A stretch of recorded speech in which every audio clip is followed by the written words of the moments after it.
मुर्शिद सोना। इसलिए समझ लेना सारिਆਂ ने, ਹੁਣ ਤੁਸੀਂ ਵੀ ਜੇ ਜੀਵਨ 'ਚ ਕਾਮਯਾਬੀ ਚਾਹੁੰਦੇ ਹੋ, ਸਫਲਤਾ ਚਾਹੁੰਦੇ ਹੋ, ਤਰੱਕੀ ਚਾਹੁੰਦੇ ਹੋ, ਤਾਂ ਪਹਿਲਾਂ ਇਹ ਚੈੱਕ ਕਰਨਾ ਹੈ, ਕਿਉਂਕਿ ਅੱਜ ਅਸੀਂ ਆਪਣੇ ਆਪ ਨੂੰ ਥੋੜਾ ਕੀ ਕਰਨਾ ਹੈ, ਚੈੱਕ ਕਰਨਾ ਹੈ। ਜਿੱਦਾਂ ਕਈ ਵਾਰ ਬੰਦਾ ਗੱਡੀ ਚੈੱਕ ਕਰਦਾ ਹੈ ਨਾ, ਕਿ ਤੇਲ ਹੈ, ਹਵਾ ਹੈ ਟਾਇਰਾਂ 'ਚ, ਸਭ ਕੁਝ ਠੀਕ ਹੈ, ਕਿਉਂਕਿ ਲੰਬੇ ਸਫ਼ਰ ਤੇ ਜਾਣਾ ਹੈ, ਤਾਂ ਗੱਡੀ ਚੈੱਕ ਕੀਤੀ ਜਾਂਦੀ ਹੈ। ਤਾਂ ਜੇ ਅਸੀਂ ਖੁਸ਼ੀਆਂ ਦੀ ਤਰਫ ਵਧਣਾ ਹੈ, ਕਾਮਯਾਬੀ ਦੀ ਤਰਫ ਵਧਣਾ ਹੈ, ਅਸੀਂ ਸਕਸੈਸ ਦੀ ਉਚਾਈ ਤੇ ਜਾਣਾ ਹੈ, ਤਾਂ ਫਿਰ ਸਾਨੂੰ ਕਿਹੜੀ ਚੀਜ਼ ਨੂੰ ਚੈੱਕ ਕਰਨਾ ਪਏਗਾ? ਆਪਣੇ ਆਪ ਨੂੰ, ਆਪਣੇ ਅੰਦਰ ਨੂੰ।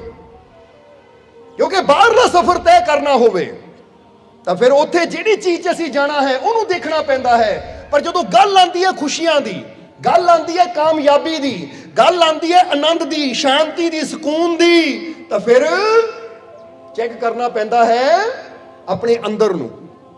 ਇਹ ਗੱਲ ਯਾਦ ਰੱਖਣਾ ਹਮੇਸ਼ਾ, ਕਿਉਂਕਿ ਕਾਮਯਾਬ ਉਹੀ ਹੁੰਦਾ ਹੈ। ਕਿਹੜਾ ਹੁੰਦਾ ਹੈ ਕਾਮਯਾਬ? ਜ਼ਰਾ ਸਮਝਣਾ, ਕਾਮਯਾਬ ਕਿਹੜਾ ਹੁੰਦਾ ਹੈ? ਕਾਮਯਾਬ ਉਹੀ ਹੁੰਦਾ ਹੈ ਜਿਹੜਾ ਆਪਣੇ ਆਪ ਨੂੰ ਚੈੱਕ ਕਰਦਾ ਹੈ, ਆਪਣੇ ਆਪ ਨੂੰ ਦੇਖਦਾ ਹੈ, ਔਰ ਚੈੱਕ ਕਰਕੇ ਜਿਹੜੀ ਜਿਹੜੀ ਮੇਰੇ ਅੰਦਰ ਕਮੀ ਹੈ ਜਦੋਂ ਉਹਨੂੰ ਨਜ਼ਰ ਆਉਂਦੀ ਹੈ, ਜਿੱਦਾਂ ਜਿੱਦਾਂ ਉਹ ਕਮੀ ਨੂੰ ਦੂਰ ਕਰਦਾ ਚਲਾ ਜਾਂਦਾ ਹੈ, ਉਹ ਕਾਮਯਾਬ ਹੁੰਦਾ ਚਲਾ ਜਾਂਦਾ ਹੈ।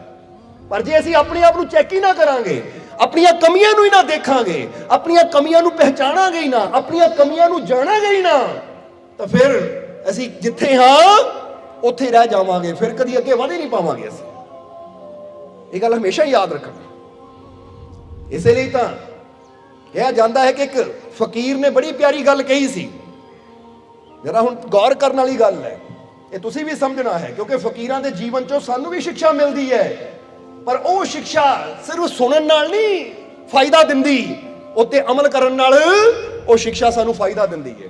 ਸੋ ਇੱਕ ਫਕੀਰਾਂ ਦੇ ਜੀਵਨ ਦੀ ਬੜੀ ਪਿਆਰੀ ਗੱਲ ਹੈ ਕਿ ਕਿਸੇ ਨੇ ਪੁੱਛਿਆ ਇੱਕ ਦਿਨ ਫਕੀਰਾਂ ਨੂੰ ਕਿ ਮਹਾਰਾਜ ਤੁਸੀਂ ਇਸ ਬੁਲੰਦੀ ਤੇ, ਇਸ ਉਚਾਈ ਤੇ, ਅੱਜ ਜਿਸ ਮੁਕਾਮ ਤੇ ਤੁਸੀਂ ਬੈਠੇ ਹੋ, ਜਿਸ ਆਨੰਦ ਵਿੱਚ ਤੁਸੀਂ ਬੈਠੇ ਹੋ, ਇੱਥੇ ਤੁਸੀਂ ਕਿੱਦਾਂ ਪਹੁੰਚੇ? ਜਰਾ ਹੁਣ ਗੌਰ ਕਰਨਾ। ਉੱਥੇ ਫਕੀਰਾਂ ਨੇ ਇਹ ਨਹੀਂ ਕਿਹਾ ਕਿ ਮੈਂ ਸਾਰੀ ਸਾਰੀ ਰਾਤ ਬਹਿ ਕੇ ਇਬਾਦਤ ਕਰਦਾ ਸੀ। ਜਿੱਦਾਂ ਕਈ ਵਾਰ ਹੁੰਦਾ, ਲੈ ਵੀ ਮੈਂ ਤਾਂ ਚਲਾ ਗਿਆ ਜੰਗਲਾਂ 'ਚ, ਮੈਂ ਤਾਂ ਬੈਠਿਆ ਗੁਫਾਵਾਂ 'ਚ, ਜਾਂ ਮੈਂ ਚਲਾ ਗਿਆ ਫਲਾਣੇ ਤੀਰਥ ਤੇ, ਜਾਂ ਮੈਂ ਚਲਾ ਗਿਆ ਫਲਾਨੀ ਜਗ੍ਹਾ ਜਿੱਥੇ ਬਹਿ ਕੇ ਮੈਂ ਘੋਰ ਤਪ ਕੀਤਾ, ਘੋਰ ਤਪੱਸਿਆ ਕੀਤੀ, ਭੁੱਖਾ ਰਿਹਾ, ਪਿਆਸਾ ਰਿਹਾ, ਫਿਰ ਜਾ ਕੇ ਪਹੁੰਚਿਆ ਇਸ ਮੰਜ਼ਿਲ ਤੇ। ਨਹੀਂ, ਫਕੀਰਾਂ ਨੇ ਇਹ ਗੱਲ ਨਹੀਂ ਕਹੀ। ਫਕੀਰਾਂ ਨੇ ਕੀ ਕਿਹਾ? ਇਹ ਸਵਾਲ ਦਾ ਜਵਾਬ ਬੜਾ ਸਮਝਣ ਵਾਲਾ ਹੈ, ਔਰ ਅਗਰ ਇਹ ਜਵਾਬ ਨੂੰ ਅਸੀਂ ਵੀ ਸਮਝ ਕੇ ਆਪਣੇ ਜੀਵਨ ਤੇ ਅਪਲਾਈ ਕਰ ਲਈਏ, ਆਪਣੇ ਜੀਵਨ 'ਚ ਢਾਲ ਲਈਏ ਨਾ, ਤਾਂ ਫਿਰ ਸਾਨੂੰ ਵੀ ਉਹ ਮੰਜ਼ਿਲ ਬੜੀ ਆਸਾਨੀ ਨਾਲ ਕੀ ਹੋ ਸਕਦਾ ਹੈ, ਮਿਲ ਸਕਦੀ ਹੈ।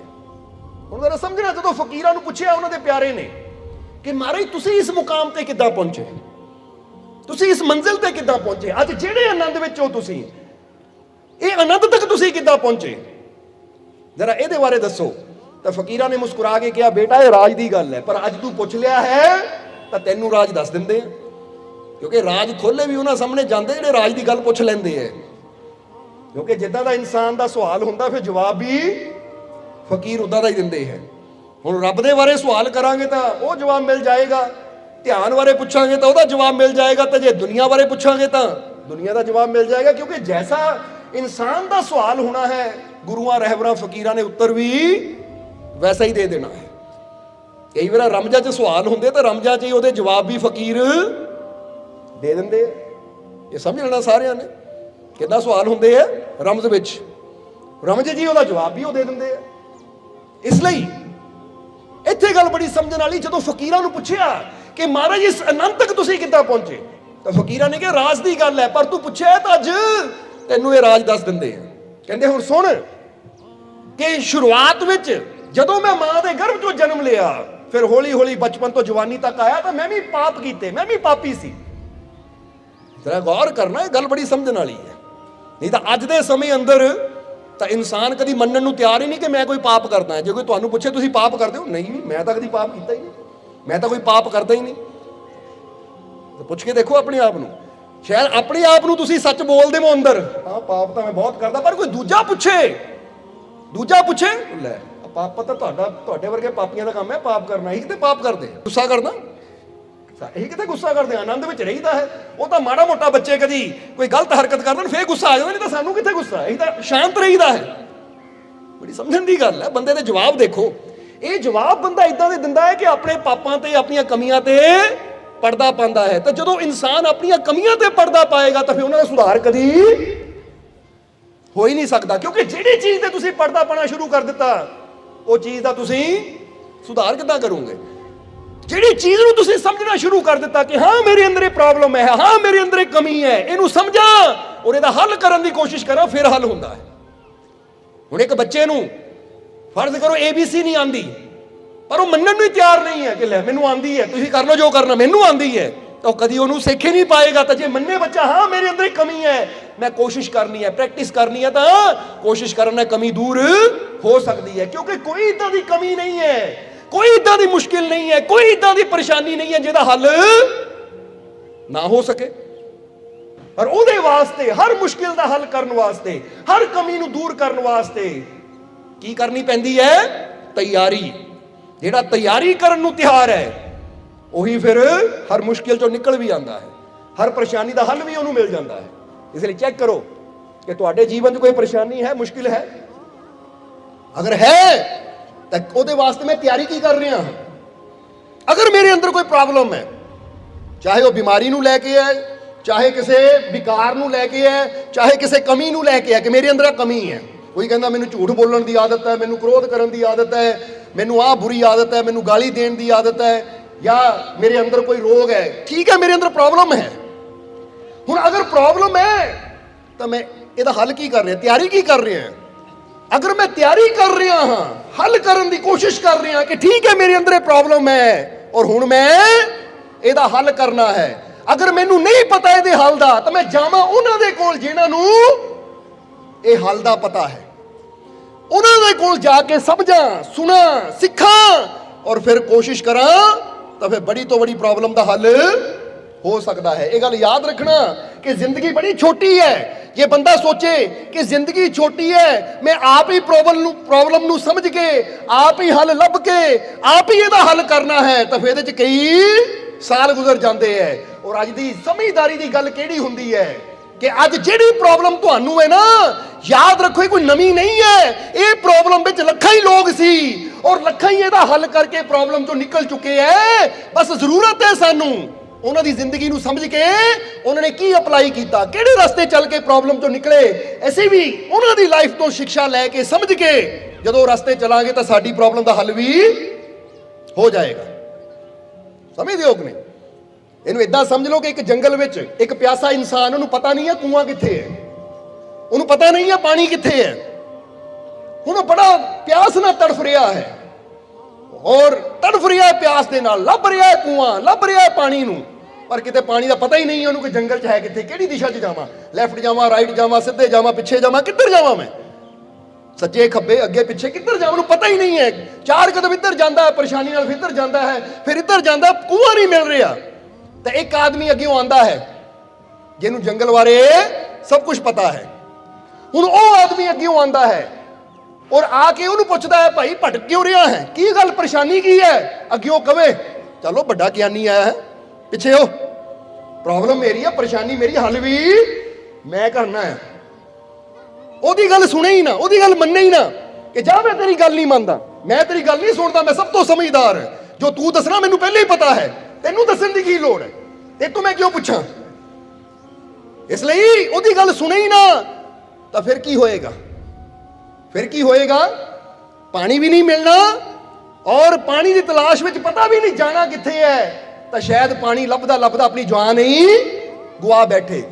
ਤਾਂ ਅਗਰ ਉਹ ਸੁਣ ਲੈਂਦਾ ਕਿ ਹਾਂਜੀ ਭਾਈ ਤੁਸੀਂ ਜੰਗਲ ਦੇ ਬਾਰੇ ਜਾਣਦੇ ਹੋ, ਤੁਸੀਂ ਅੱਗਿਓਂ ਆ ਰਹੇ ਹੋ, ਤੁਹਾਨੂੰ ਪਤਾ ਹੋਏਗਾ ਕਿ ਮੈਨੂੰ ਆਹ ਪ੍ਰੋਬਲਮ ਹੈ, ਮੈਨੂੰ ਪਿਆਸ ਲੱਗੀ ਹੋਈ ਹੈ, ਕੀ ਤੁਹਾਨੂੰ ਪਾਣੀ ਦਾ ਪਤਾ ਹੈ? ਅਗਲਾ ਕਹਿ ਦੇਵੇ ਹਾਂ ਮੈਨੂੰ ਪਾਣੀ ਦਾ ਪਤਾ ਹੈ, ਚੱਲ ਮੈਂ ਤੈਨੂੰ ਨਾਲ ਲੈ ਜਾਂਦਾ ਹਾਂ, ਕਿਉਂਕਿ ਕਈ ਵਾਰਾਂ ਸਮਝਾਏ ਤੇ ਵੀ ਬੰਦੇ ਨੂੰ ਸਮਝ ਨਹੀਂ ਆਉਂਦੀ, ਮੈਂ ਤੈਨੂੰ ਨਾਲ ਲੈ ਜਾਂਦਾ ਹਾਂ, ਤਾਂ ਫਿਰ ਕੀ ਹੋਏਗਾ? ਉਹਦੀ ਜਾਨ ਵੀ ਬਚ ਜਾਏਗੀ, ਸਮਾਂ ਵੀ ਬਚੇਗਾ, ਤੜਫ ਵੀ ਘਟ ਜਾਏਗੀ। ਕਿਉਂਕਿ ਜਦੋਂ ਦਿਸ਼ਾ ਦਾ ਪਤਾ ਲੱਗ ਜਾਂਦਾ ਹੈ ਸਹੀ ਕਿਹੜੀ ਹੈ, ਤਾਂ ਬੰਦੇ ਨੂੰ ਇੱਕ ਹੌਸਲਾ ਮਿਲ ਜਾਂਦਾ ਕਿ ਹੁਣ ਥੋੜੀ ਦੇਰ 'ਚ ਮੈਂ ਆਪਣੀ ਮੰਜ਼ਿਲ ਤੱਕ ਪਹੁੰਚ ਜਾਣਾ ਹੈ। ਇਹਨੂੰ ਕਹਿੰਦੇ ਸਮਝਦਾਰੀ।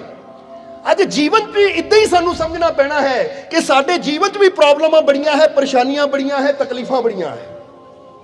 ਸਮਝਦੇ ਹੋ ਕਿ ਨਹੀਂ? ਹੁਣ ਜੇ ਬੰਦਾ ਸੋਚੇ ਲੈ ਮੈਂ ਆਪ ਹੀ ਅਕਲਮੰਦ ਹਾਂ, ਆਪ ਹੀ ਹੱਲ ਕਰ ਲੂੰ, ਆਪ ਹੀ ਲੱਭ ਲੂੰ, ਤਾਂ ਫਿਰ ਤਾਂ ਕਈ ਵਾਰਾਂ ਉਹ ਪ੍ਰੋਬਲਮ ਦਾ ਹੱਲ ਲੱਭਦਿਆਂ ਲੱਭਦਿਆਂ ਬੰਦੇ ਦੀ ਜ਼ਿੰਦਗੀ ਗੁਜ਼ਰ ਜਾਂਦੀ ਤਾਂ ਬੰਦਾ ਤੜਫਦਾ ਤੜਫਦਾ ਹੀ ਮਰ ਜਾਂਦਾ ਹੈ। ਹੁਣ ਗੁਰੂ ਰਹਿਬਰ ਕਿਹੜਾ ਕੰਮ ਕਰਦੇ ਹੈ, ਸੰਤ ਫਕੀਰ ਕਿਹੜਾ ਕੰਮ ਕਰਦੇ, ਉਹ ਇਹੀ ਤਾਂ ਕੰਮ ਕਰਦੇ ਹੈ। ਉਹ ਸਮਝ ਚੁੱਕੇ ਹੈ ਦੁਨੀਆ ਦੇ ਹਾਲਾਤਾਂ ਨੂੰ।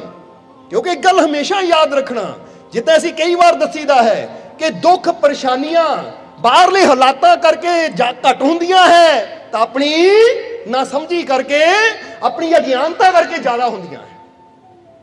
ਇਹ ਗੱਲ ਯਾਦ ਰੱਖਣਾ, ਲਿਖ ਲਿਓ, ਨੋਟ ਕਰ ਲਿਓ ਆਪਣੇ ਦਿਲ 'ਚ ਕਿ ਕਈ ਵਾਰ ਬੰਦਾ ਕਹਿੰਦਾ ਬਾਹਰਲੇ ਹਾਲਾਤਾਂ ਕਰਕੇ ਮੈਂ ਦੁਖੀ ਹੁੰਦਾ ਹਾਂ ਜਾਂ ਬਾਹਰਲੀ ਪ੍ਰੋਬਲਮ ਕਰਕੇ ਮੈਂ ਦੁਖੀ ਹੁੰਦਾ ਹਾਂ, ਤਾਂ ਬਾਹਰਲੇ ਹਾਲਾਤਾਂ ਕਰਕੇ ਅਸੀਂ ਘੱਟ ਦੁਖੀ ਹੁੰਦੇ ਆ। ਇਹਨੂੰ ਇਦਾਂ ਸਮਝ ਲਓ, ਜੇ 100% ਦੁੱਖ ਹੈ ਨਾ ਸਾਡੇ, ਤਾਂ 5-7% ਹੀ ਬਾਹਰਲੇ ਹਾਲਾਤ ਸਾਡੇ ਦੁੱਖ ਦਾ ਕਾਰਨ ਬਣਦੇ ਐ।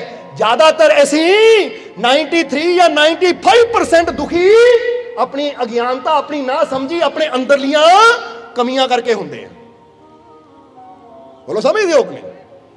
ਕਿਉਂਕਿ ਇਨਸਾਨ ਦੇ ਅੰਦਰ ਕਮੀ ਹੈ, ਇਨਸਾਨ ਨੂੰ ਜ਼ਿੰਦਗੀ ਜੀਣ ਦਾ ਢੰਗ ਨਹੀਂ ਹੈ। ਇਸ ਲਈ ਬਾਹਰਲੇ ਹਾਲਾਤ ਜਦੋਂ ਮਰ ਜੇ ਵਿਗੜਦੇ ਐ ਤਾਂ ਇਨਸਾਨ ਸੋਚਦਾ ਲੈ ਬਈ ਮੈਂ ਤਾਂ ਗਿਆ, ਮੈਂ ਤਾਂ ਮਰ ਗਿਆ, ਮੈਂ ਤਾਂ ਦੁੱਖਾਂ ਨਾਲ ਭਰ ਗਿਆ। ਹਾਲਾਂਕਿ ਅਗਰ ਬੰਦੇ ਅੰਦਰ ਗਿਆਨ ਹੋਵੇ, ਸਮਝ ਹੋਵੇ, ਤਾਂ ਉਹ ਬਾਹਰਲੇ ਹਾਲਾਤ ਬੰਦੇ ਦਾ ਕੁਝ ਨਹੀਂ ਵਿਗਾੜ ਸਕਦੇ। ਇਸ ਲਈ ਅਸੀਂ ਤੁਹਾਨੂੰ ਕਵਾਂਗੇ ਕਿ ਜ਼ਿੰਦਗੀ ਜੀਣੀ ਹੈ ਨਾ, ਇਹ ਜੀਵਨ ਜੀਣਾ ਹੈ ਤਾਂ ਪੜ੍ਹੋ ਸੰਤਾਂ ਗੁਰੂਆਂ ਰਹਿਬਰਾਂ ਦੀ ਲਾਈਫ ਨੂੰ, ਉਹਨਾਂ ਦੇ ਜੀਵਨੀ ਨੂੰ, ਕਿ ਉਹਨਾਂ ਨੇ ਕਿੱਦਾਂ ਦੇ ਹਾਲਾਤਾਂ ਵਿੱਚ ਆਪਣਾ ਜੀਵਨ ਜੀਆ।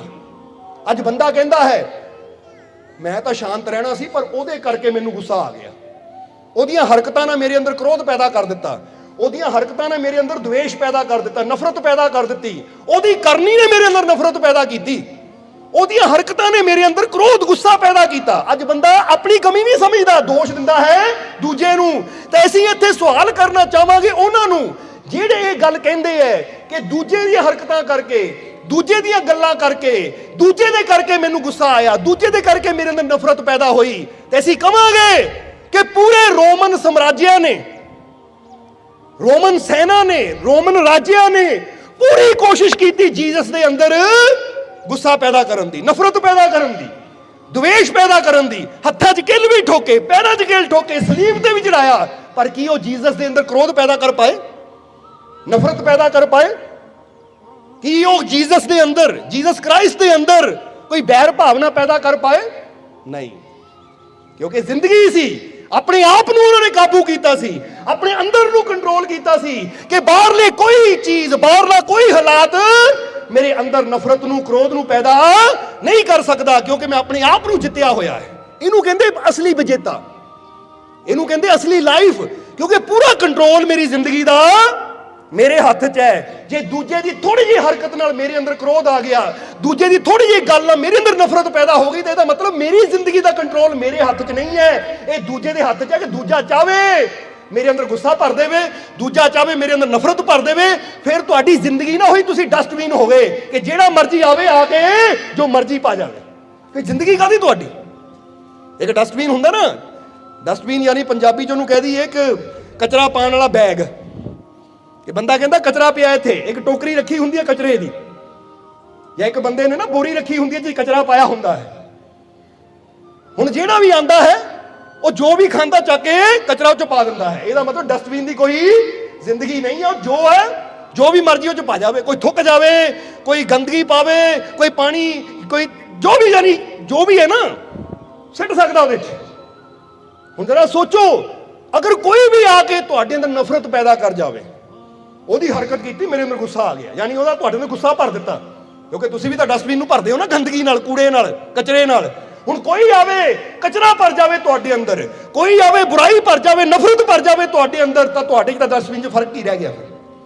ਤੁਹਾਨੂੰ ਹੋਣਾ ਚਾਹੀਦਾ, ਉਹ ਤੂੰ ਕੱਢ ਗਾਲੀ ਮੈਨੂੰ, ਤੂੰ ਬੋਲ ਬੁਰਾ ਮੈਨੂੰ, ਮੈਂ ਕੋਈ ਡਸਟਬਿਨ ਨਹੀਂ ਹੈ ਕਿ ਤੂੰ ਇਹ ਕਚਰਾ ਮੇਰੇ 'ਚ ਪਾ ਜਾਵੇਂ। ਉਹ ਮੇਰੀ ਜ਼ਿੰਦਗੀ ਹੈ, ਮੇਰਾ ਜੀਵਨ ਹੈ, ਤੇਰੀਆਂ ਗੱਲਾਂ ਨਾਲ ਮੇਰੇ ਅੰਦਰ ਕਚਰਾ ਨਹੀਂ ਜਾਏਗਾ, ਮੇਰੇ ਅੰਦਰ ਆਨੰਦ ਰਹੇਗਾ, ਪਿਆਰ ਰਹੇਗਾ, ਸ਼ਾਂਤੀ ਰਹੇਗੀ, ਕਿਉਂਕਿ ਮੈਂ ਆਪਣੇ ਮਾਲਿਕ ਦਾ ਪਿਆਰਾ ਹਾਂ। ਇਹਨੂੰ ਕਹਿੰਦੇ ਜ਼ਿੰਦਗੀ ਦਾ ਕੰਟਰੋਲ।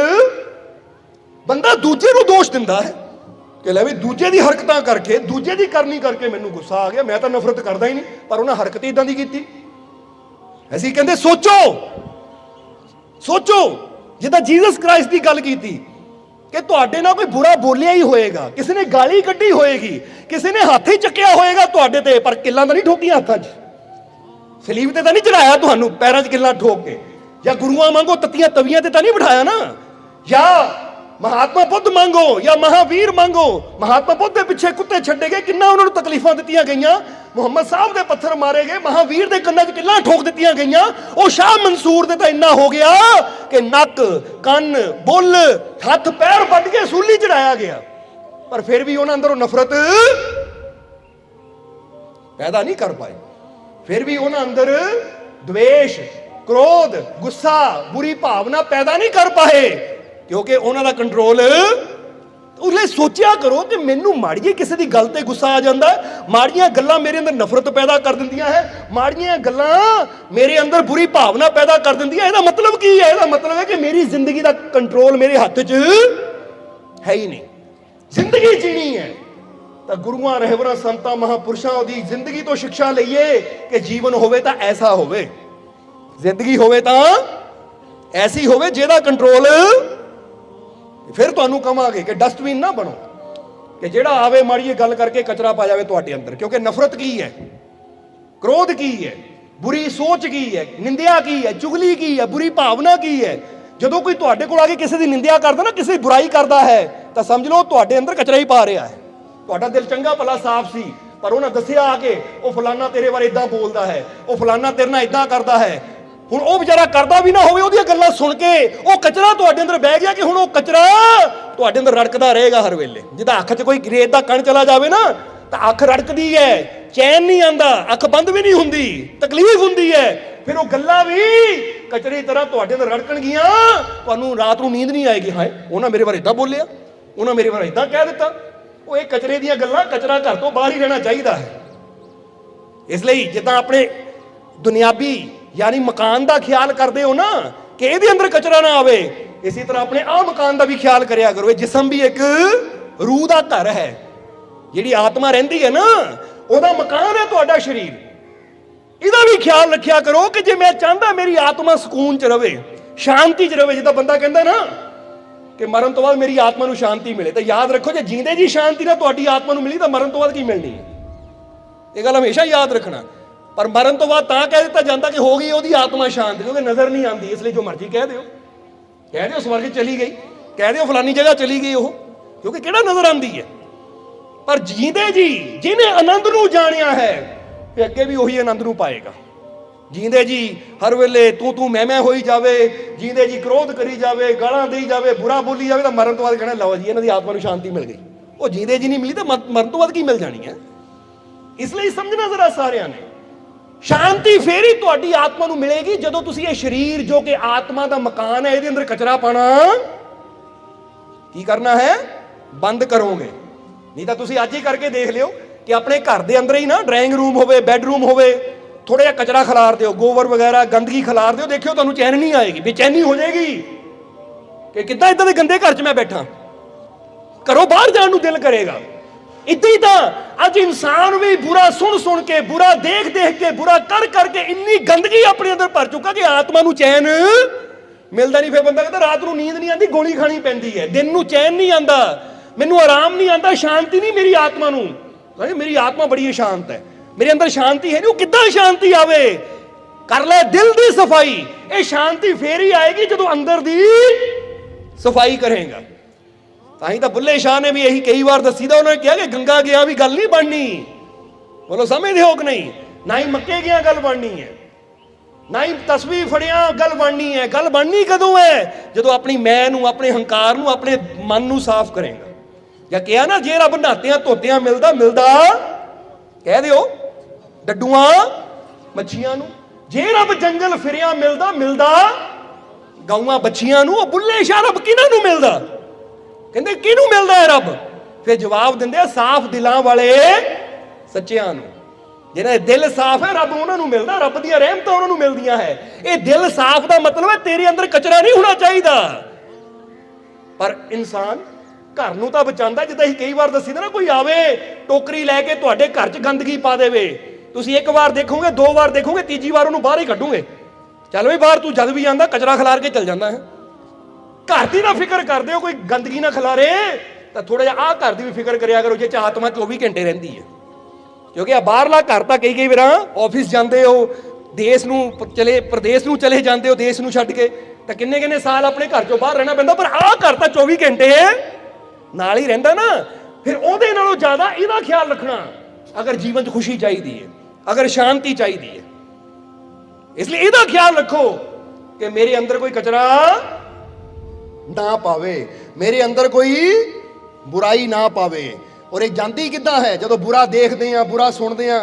इसलिए तुहानूं एक गल खास कहांगे कि देखिया कई कि वो मोबाइल ते या टीवी ते वो चीज़ां देखते हैं जिहड़ियां उहदे अंदर कचरा ही पांदियां है, और फिर परेशानियां वधदियां जीवन च। अजकल की चलता है टीवी ते ज़्यादा सीरीयल इदां दे चलते हैं, नाटक इदां दे चलते हैं कि जिन्हां नूं बंदा देखदा है, वो देख के बंदा चंगा भला खुशी परिवार भी ना शंका दे नाल भरना शुरू हो जाता है। क्योंकि एक तो सीरीयलों की सानू समझ नहीं आती, आ जिन्ने डेली सोप है ना, रोज के नाटक है, ये किसी भी सीरीयल कोई इदा का हीरो तो होंगे नहीं जो 2-3 ब्याह ना होए होण, समझते हो कि नहीं।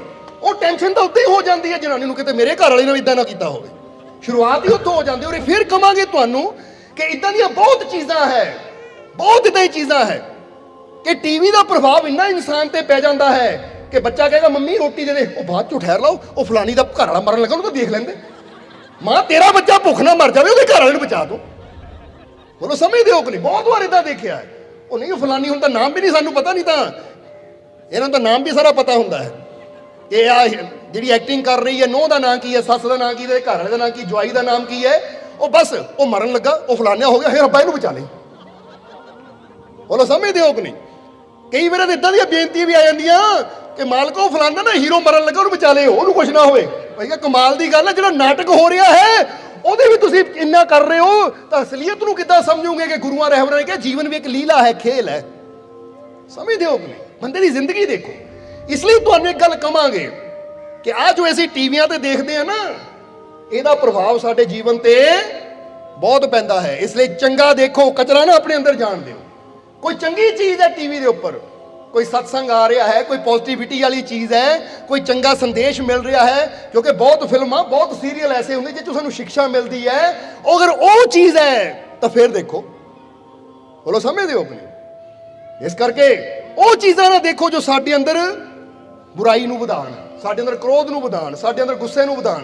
क्योंकि जिन्ना असीं मार काट वाली चीज़ां देखते, साडे अंदर भी लै जब वो मार सकता तो मैं क्यों नहीं मारना, साडे अंदर भी उदां दी भावना आती है। तो जे असीं माफ़ी वाली भावना देखांगे, किसी गुरु रहबर संत महापुरुष की जिंदगी देखांगे कि जे वो माफ़ कर सकते तो मैं क्यों नहीं कर सकता। हुण जदों जिद्दां जीसस की गल दसी तुहानूं कि जे साडे अंदर भावना, जब जीसस माफ़ कर सकते हैं उन्हां नूं जिन्हां ने हत्थां 'च किल ठोके, जब गुरु माफ़ कर सकते उन्हां नूं जिन्हां ने तत्तियां तवियां ते बिठाया, तो भाई मैं क्यों नहीं कर सकता। चंगी भावना आंदी कि नहीं। तो किसी हीरो नूं देखो, किसी नाटक नूं देखो, लै ओहदी भैन नूं या ओहदी मां नूं माड़ी जी गल कहती, गया कल्ले ने 10 मार दित्ते, कह के देख तू मेरी भैन नूं कुछ कह के देख, मेरी मां नूं, मैं भी तेरे पूरे टब्बर नूं चक दूं। फिर बंदा ठेके अपने थाणियां 'च बैठा हुंदा है। सो बुरी चीज़ सानूं बुरी शिक्षा दिंदी है, तो बुरी शिक्षा साडे जीवन नूं। हुण बंदा कहंदा जी मैं तो सिर्फ देखदा ही हां, देखण नाल की हुंदा, पर असीं कहांगे देखण नाल बहुत कुछ हुंदा है। इसलिए असीं सिर्फ बोलदे हां, गल इत्थे दसना चाहांगे जे बंदा सिर्फ सुणे ना तो सुनन का असर घट हुंदा, देखण का असर ज्यादा हुंदा। इसलिए जो आ देख के आनंद आंदा ना सत्संग नूं, सिर्फ सुन के नहीं आंदा। इसलिए ये तुहाडे ते निर्भर है कि तुसीं देखना की है। इसलिए अच्छा देखण की कोशिश करो। बोलो समझदे हो कि नहीं। अच्छा देखण की कोशिश करो। जरा समझना, जिद्दां ना एक बहुत बड़े विचारक होए है सुकरात, वो एक एक्सपैरीमेंट करांदे हुंदे सी। सुकरात नाम सुनिया कि नहीं। यूनान दे बहुत बड़े संत होए। वो एक ना एक्सपैरीमेंट करांदे हुंदे सी अपने सेवकां नूं कि चंगा देखो, वो किते भी लड़ाई होवे, झगड़ा होवे, कोई माड़ा हो रहा है, या तो उन्होंने रोको, जे रोक नहीं सकते तो उत्थे खड़े भी ना हो, देखो भी ना उन्होंने। जे हिम्मत है तो रोको, नहीं तो उत्थे खड़ के तमाशा ना देखो, उत्थे खड़ के तमाशबीन ना बनो। क्योंकि बुरा करने वाला भी पापी है तो बुरा देखने वाला भी पापी है। कई बार बंदा कहता ना कोई इदां दा सीन है, बुरा कर रहे हो तो पापी है, असीं देखण वाले पापी बन गए। असीं चाहते बंद कर सकते हैं, स्किप कर सकते हैं, वो चीज़ नूं छड्ड सकते हैं, पर असीं मजा लैके देखते हैं, मतलब पापी। समझना जरा सारिਆਂ ने। सो सुकरात एक एक्सपैरीमेंट करांदे सी, जिते कई विचारकां ने ਦੱਸਿਆ ਹੈ। ਪਰ ਅਸੀਂ ਵੀ ਦੱਸਣਾ ਚਾਹਾਂਗੇ, ਸ਼ੁਕਰਾਤ ਆਪਣੇ ਸੇਵਕਾਂ ਨੂੰ ਐਕਸਪੈਰੀਮੈਂਟ ਕਰਾਉਂਦੇ ਹੁੰਦੇ ਸੀ ਕਿ ਜਦੋਂ ਅਸੀਂ ਕੁਝ ਬੁਰਾ ਦੇਖਦੇ ਆ ਨਾ ਤਾਂ ਉਹਦਾ ਪ੍ਰਭਾਵ ਸਾਡੇ ਤੇ ਜ਼ਿਆਦਾ ਪੈਂਦਾ ਹੈ। ਇੱਕ ਦਿਨ ਸ਼ੁਕਰਾਤ ਜਾ ਰਹੇ ਸੀ ਆਪਣੇ ਸੇਵਕਾਂ ਦੇ ਨਾਲ, ਆਪਣੇ ਪਿਆਰਿਆਂ ਦੇ ਨਾਲ, ਦੇਖਿਆ ਕਿ ਉਹਨਾਂ ਨੂੰ ਪਿਆਰ ਕਰਨ ਵਾਲਾ ਨਾ ਇੱਕ, ਜਿਹੜਾ ਕਿ ਹਰ ਰੋਜ਼ ਉਹਨਾਂ ਦੇ ਸੰਗਤ ਜਾਂਦਾ ਹੁੰਦਾ ਸੀ, ਉਹਨਾਂ ਦੇ ਕੋਲ ਬਹਿੰਦਾ ਸੀ।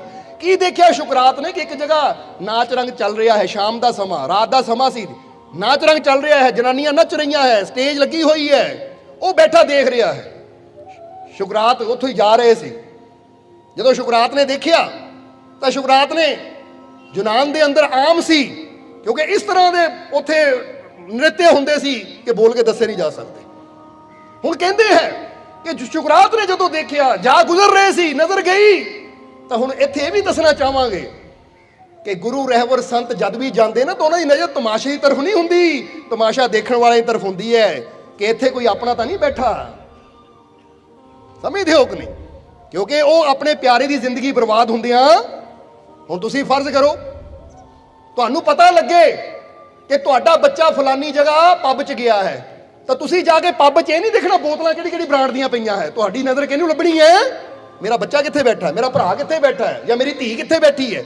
ਤੁਹਾਨੂੰ ਮਤਲਬ ਨਹੀਂ ਹੈ ਉੱਥੇ ਕਿਹੜੇ ਲੋਕ ਹੈ, ਤੁਹਾਨੂੰ ਮਤਲਬ ਨਹੀਂ ਉੱਥੇ ਚੱਲ ਕੀ ਰਿਹਾ ਹੈ, ਨੱਚ ਕੌਣ ਰਿਹਾ ਹੈ, ਸ਼ਰਾਬ ਕਿਹੜੀ ਚੱਲ ਰਹੀ ਹੈ, ਜਾਂ ਹੋਰ ਕੀ ਚੱਲ ਰਿਹਾ। ਤੁਸੀਂ ਤਾਂ ਤਲਾਸ਼ ਕਰਨਾ ਕਿ ਮੇਰਾ ਆਪਣਾ ਕਿੱਥੇ ਬੈਠਾ ਹੈ। ਬਸ ਇਹੀ ਨਜ਼ਰ ਸੰਤਾਂ ਦੀ ਹੁੰਦੀ। ਸ਼ੁਕਰਾਤ ਜਾ ਰਹੇ ਸੀ ਤਾਂ ਨਜ਼ਰ ਹੀ ਚਲੀ ਗਈ ਆਪਣੇ ਪਿਆਰੇ ਤੇ।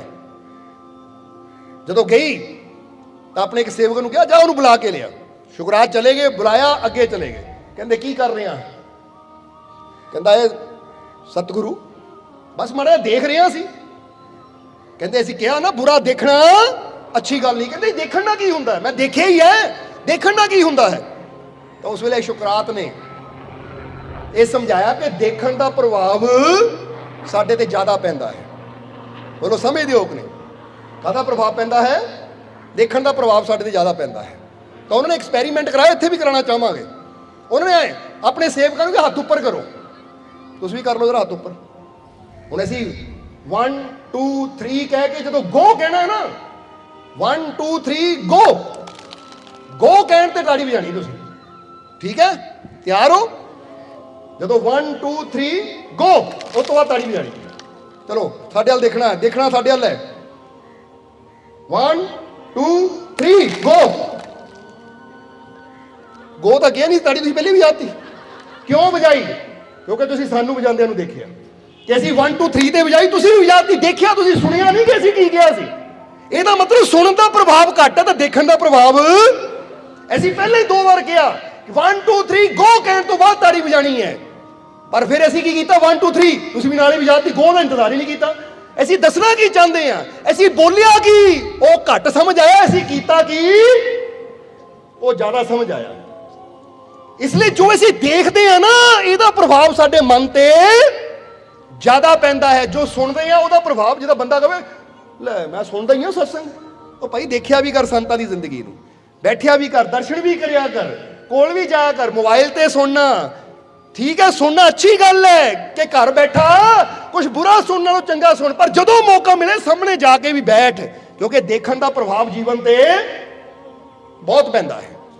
ਸੋ ਜਦੋਂ ਅਸੀਂ ਬੁਰਾ ਦੇਖਦੇ ਹਾਂ ਨਾ ਕਿ ਫਿਲਮ ਵਿੱਚ ਕੋਈ ਸ਼ਰਾਬ ਪੀ ਰਿਹਾ ਹੈ, ਕੋਈ ਸਿਗਰਟ ਪੀ ਰਿਹਾ ਹੈ, ਕੋਈ ਲੜ ਰਿਹਾ ਹੈ, ਕੋਈ ਝਗੜਾ ਕਰ ਰਿਹਾ ਹੈ, ਤਾਂ ਯਾਦ ਰੱਖਣਾ ਸਾਡੇ ਮਨ ਦੀ ਇੱਕ ਆਦਤ ਹੈ। ਮਨ ਦੀ ਆਦਤ ਕੀ ਹੈ ਪਤਾ? ਸਾਡੇ ਮਨ ਦੀ ਇੱਕ ਆਦਤ ਹੈ ਕਿ ਮਨ ਜਦ ਵੀ ਸੋਚਦਾ ਹੈ ਨਾ, ਲਫ਼ਜ਼ਾਂ ਨੂੰ ਨਹੀਂ ਤਸਵੀਰਾਂ ਨੂੰ ਸੋਚਦਾ ਹੈ। ਫਿਰ ਕਹਾਂਗੇ ਕਿ ਜਰਾ ਗੌਰ ਕਰਨਾ, ਅੱਖਾਂ ਬੰਦ ਕਰੋ ਜਰਾ, ਇਹ ਵੀ ਐਕਸਪੈਰੀਮੈਂਟ ਕਰਾਈਏ। ਅਸੀਂ ਕਹਾਂਗੇ ਹਾਥੀ, ਹਾਥੀ, ਅਸੀਂ ਕਹਾਂਗੇ ਘੋੜਾ। ਹੁਣ ਤੁਸੀਂ ਅੰਦਰ ਦੇਖਣ ਦੀ ਕੋਸ਼ਿਸ਼ ਕਰਨੀ ਹੈ ਜੋ ਅਸੀਂ ਬੋਲਦੇ ਹਾਂ। ਹਾਥੀ, ਘੋੜਾ, ਤਾਜ ਮਹਿਲ, ਸੇਬ, ਅੰਗੂਰ। ਹੁਣ ਅੱਖਾਂ ਖੋਲੋ, ਹੁਣ ਇੱਕ ਚੀਜ਼ ਦਾ ਜਵਾਬ ਦਿਓ। ਜਦੋਂ ਹਾਥੀ ਕਿਹਾ, ਇਹ ਹਾਥੀ ਲਿਖਿਆ ਆਇਆ ਜਾਂ ਉਦਾਂ ਨਜ਼ਰ ਆਇਆ, ਤਸਵੀਰ ਨਜ਼ਰ ਆਈ? ਜਵਾਬ ਦੇਣੀ ਤੁਸੀਂ।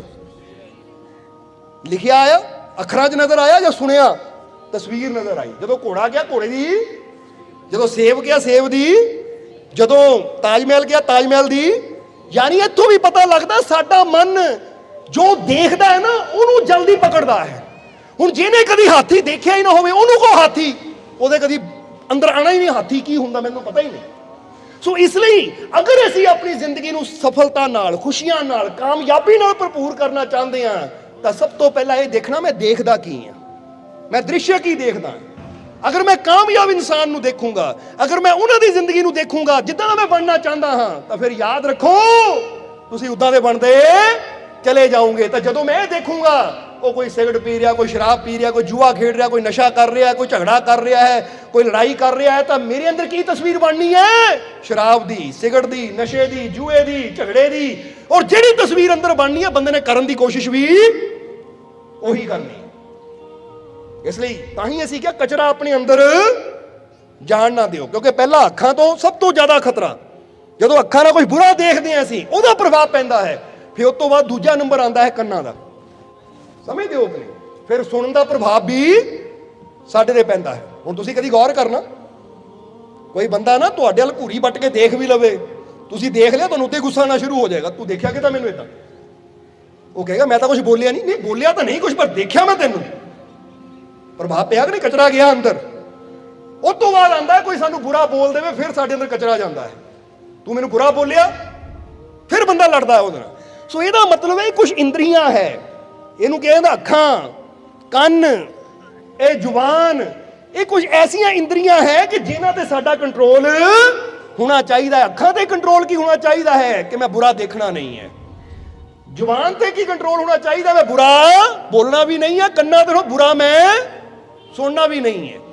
ਇਹ ਚੀਜ਼ਾਂ ਤੇ ਜਦੋਂ ਕੰਟਰੋਲ ਕਰਦੇ ਆ ਤਾਂ ਸਮਝ ਲਓ ਅਸੀਂ 99% ਜਿਹੜਾ ਕਚਰਾ ਹੈ ਨਾ ਉਹਨੂੰ ਅੰਦਰ ਆਣਾ ਬੰਦ ਕਰ ਦਿੱਤਾ। ਹੁਣ ਸਾਨੂੰ ਜਿਹੜੀ ਆਤਮਿਕ ਸ਼ਾਂਤੀ ਹੈ ਨਾ, ਆਤਮਿਕ ਆਨੰਦ ਹੈ, ਆਤਮਿਕ ਖੁਸ਼ੀ ਹੈ, ਮਿਲਣੀ ਸ਼ੁਰੂ ਹੋ ਜਾਏਗੀ। ਬੋਲੋ ਸਮਝਦੇ ਹੋ? ਕਿਉਂਕਿ ਫਿਰ ਕਹਾਂਗੇ ਕਿ ਤੁਹਾਡੇ ਘਰ 'ਚ ਕਚਰਾ ਖਿਲਿਆ ਹੋਵੇ ਤਾਂ ਤੁਹਾਨੂੰ ਚੈਨ ਨਹੀਂ ਆਏਗੀ, ਬੇਚੈਨੀ ਜੇ ਹੋਏਗੀ, ਬਾਹਰ ਜਾਣ ਨੂੰ ਦਿਲ ਕਰੇਗਾ। ਇਹਦੀ ਆਤਮਾ ਬੇਚੈਨ ਕਿਉਂ ਹੈ? ਆਤਮਾ ਬੇਚੈਨ ਕਿਉਂ ਹੈ? ਸ਼ਾਂਤੀ ਕਿਉਂ ਨਹੀਂ ਮਿਲਦੀ? ਕਿਉਂਕਿ ਅੰਦਰ ਵੀ ਇਨਸਾਨ ਨੇ ਇੰਨਾ ਕਚਰਾ ਇਕੱਠਾ ਕੀਤਾ ਗਿਆ ਹੈ ਕਿ ਨਾ ਰਾਤ ਨੂੰ ਚੈਨ ਨਾ ਦਿਨੇ ਚੈਨ, ਹਰ ਵੇਲੇ ਬੰਦੇ ਅੰਦਰ ਪਰੇਸ਼ਾਨੀ ਚੱਲਦੀ ਹੈ। ਤਾਂ ਹੀ ਤਾਂ ਤੁਸੀਂ ਦੇਖੋਗੇ ਨਾ ਜਦੋਂ ਪਰੇਸ਼ਾਨੀ ਜ਼ਿਆਦਾ ਵੱਧ ਜਾਂਦੀ ਹੈ ਤਾਂ ਬੰਦੇ ਅੰਦਰ ਪਤਾ ਕੀ ਆਂਦਾ, ਮੈਨੂੰ ਤਾਂ ਮੌਤ ਹੀ ਆ ਜਾਵੇ, ਮੈਨੂੰ ਤਾਂ ਮੌਤ ਹੀ ਆ ਜਾਵੇ, ਰੱਬਾ ਚੱਕ ਲੈ ਮੈਨੂੰ, ਮੈਂ ਮਰਨਾ ਚਾਹੁੰਦਾ। ਪਰੇਸ਼ਾਨ ਬੰਦਾ ਹੀ ਕੋਸ਼ਿਸ਼ ਕਰਦਾ ਮਰਨ ਦੀ। ਕਿਉਂ? ਕਿਉਂਕਿ ਆਤਮਾ ਇੰਨੀ ਪਰੇਸ਼ਾਨ ਹੋ ਚੁੱਕੀ ਹੈ ਕਿ ਅੰਦਰ ਰਹਿਣਾ ਮਨਜ਼ੂਰ ਹੀ ਨਹੀਂ ਹੈ। ਕਹਿੰਦੀ ਨਿਕਲ ਜਾਵਾਂ ਬਸ, ਇੰਨਾ ਕਚਰਾ ਅੰਦਰ। ਜੇ ਤਾਂ ਬੰਦਾ ਕਹਿੰਦਾ ਇੰਨੀ ਗੰਦਗੀ ਘਰ 'ਚ, ਹੁਣ ਤਾਂ ਨਿਕਲ ਜਾਵਾਂ, ਕੋਈ ਕੱਢ ਲਵੇ ਮੈਨੂੰ ਗੰਦਗੀ 'ਚੋਂ। ਇੱਦਾਂ ਹੀ ਜਦੋਂ ਪਰੇਸ਼ਾਨੀਆਂ ਅੰਦਰ ਵੱਧਦੀਆਂ ਹੈ, ਕਚਰਾ ਅੰਦਰ ਵੱਧਦਾ ਹੈ, ਤਾਂ ਆਤਮਾ ਇੰਨੀ ਬੇਚੈਨ ਹੋ ਜਾਂਦੀ ਕਿ ਫਿਰ ਬੰਦਾ ਚਾਹੇ ਗੱਲ ਨੂੰ ਫੰਦਾ ਲਾ ਕੇ, ਚਾਹੇ ਟ੍ਰੇਨ ਥੱਲੇ ਆ ਕੇ, ਜਾਂ ਕੁਝ ਵੀ ਕਰਕੇ ਆਪਣੇ ਆਪ ਨੂੰ ਸੁਸਾਈਡ ਕਰਕੇ ਖਤਮ ਕਰਨ ਦੀ ਕੋਸ਼ਿਸ਼ ਕਰਦਾ। ਕਿਉਂਕਿ ਆਤਮਾ ਇੰਨੀ ਬੇਚੈਨ ਹੋ ਗਈ ਕਿ ਚੈਨ ਹੀ ਹੈ ਨਹੀਂ ਇੱਕ ਮਿੰਟ ਦਾ। ਕਹਿੰਦਾ ਨਿਕਲ ਜਾਵਾਂ ਸਰੀਰ 'ਚੋਂ। ਜਰਾ ਹੁਣ ਗੌਰ ਕਰਨਾ, ਇਹ ਹਾਲਾਤਾਂ ਕਰਕੇ ਨਹੀਂ ਹੁੰਦਾ, ਇਹ ਸਾਡੇ ਕਰਕੇ ਹੁੰਦਾ, ਕਿਉਂਕਿ ਅਸੀਂ ਆਪਣਾ ਖਿਆਲ ਨਹੀਂ ਰੱਖਦੇ। ਇਸ ਲਈ ਇੱਕ ਕਹਾਵਤ ਤੁਸੀਂ ਸੁਣੀ ਹੈ ਨਾ ਕਿ ਸਾਵਧਾਨੀ ਹਟੀ ਦੁਰਘਟਨਾ ਘਟੀ। ਇਹਦਾ ਮਤਲਬ ਕੀ ਹੈ?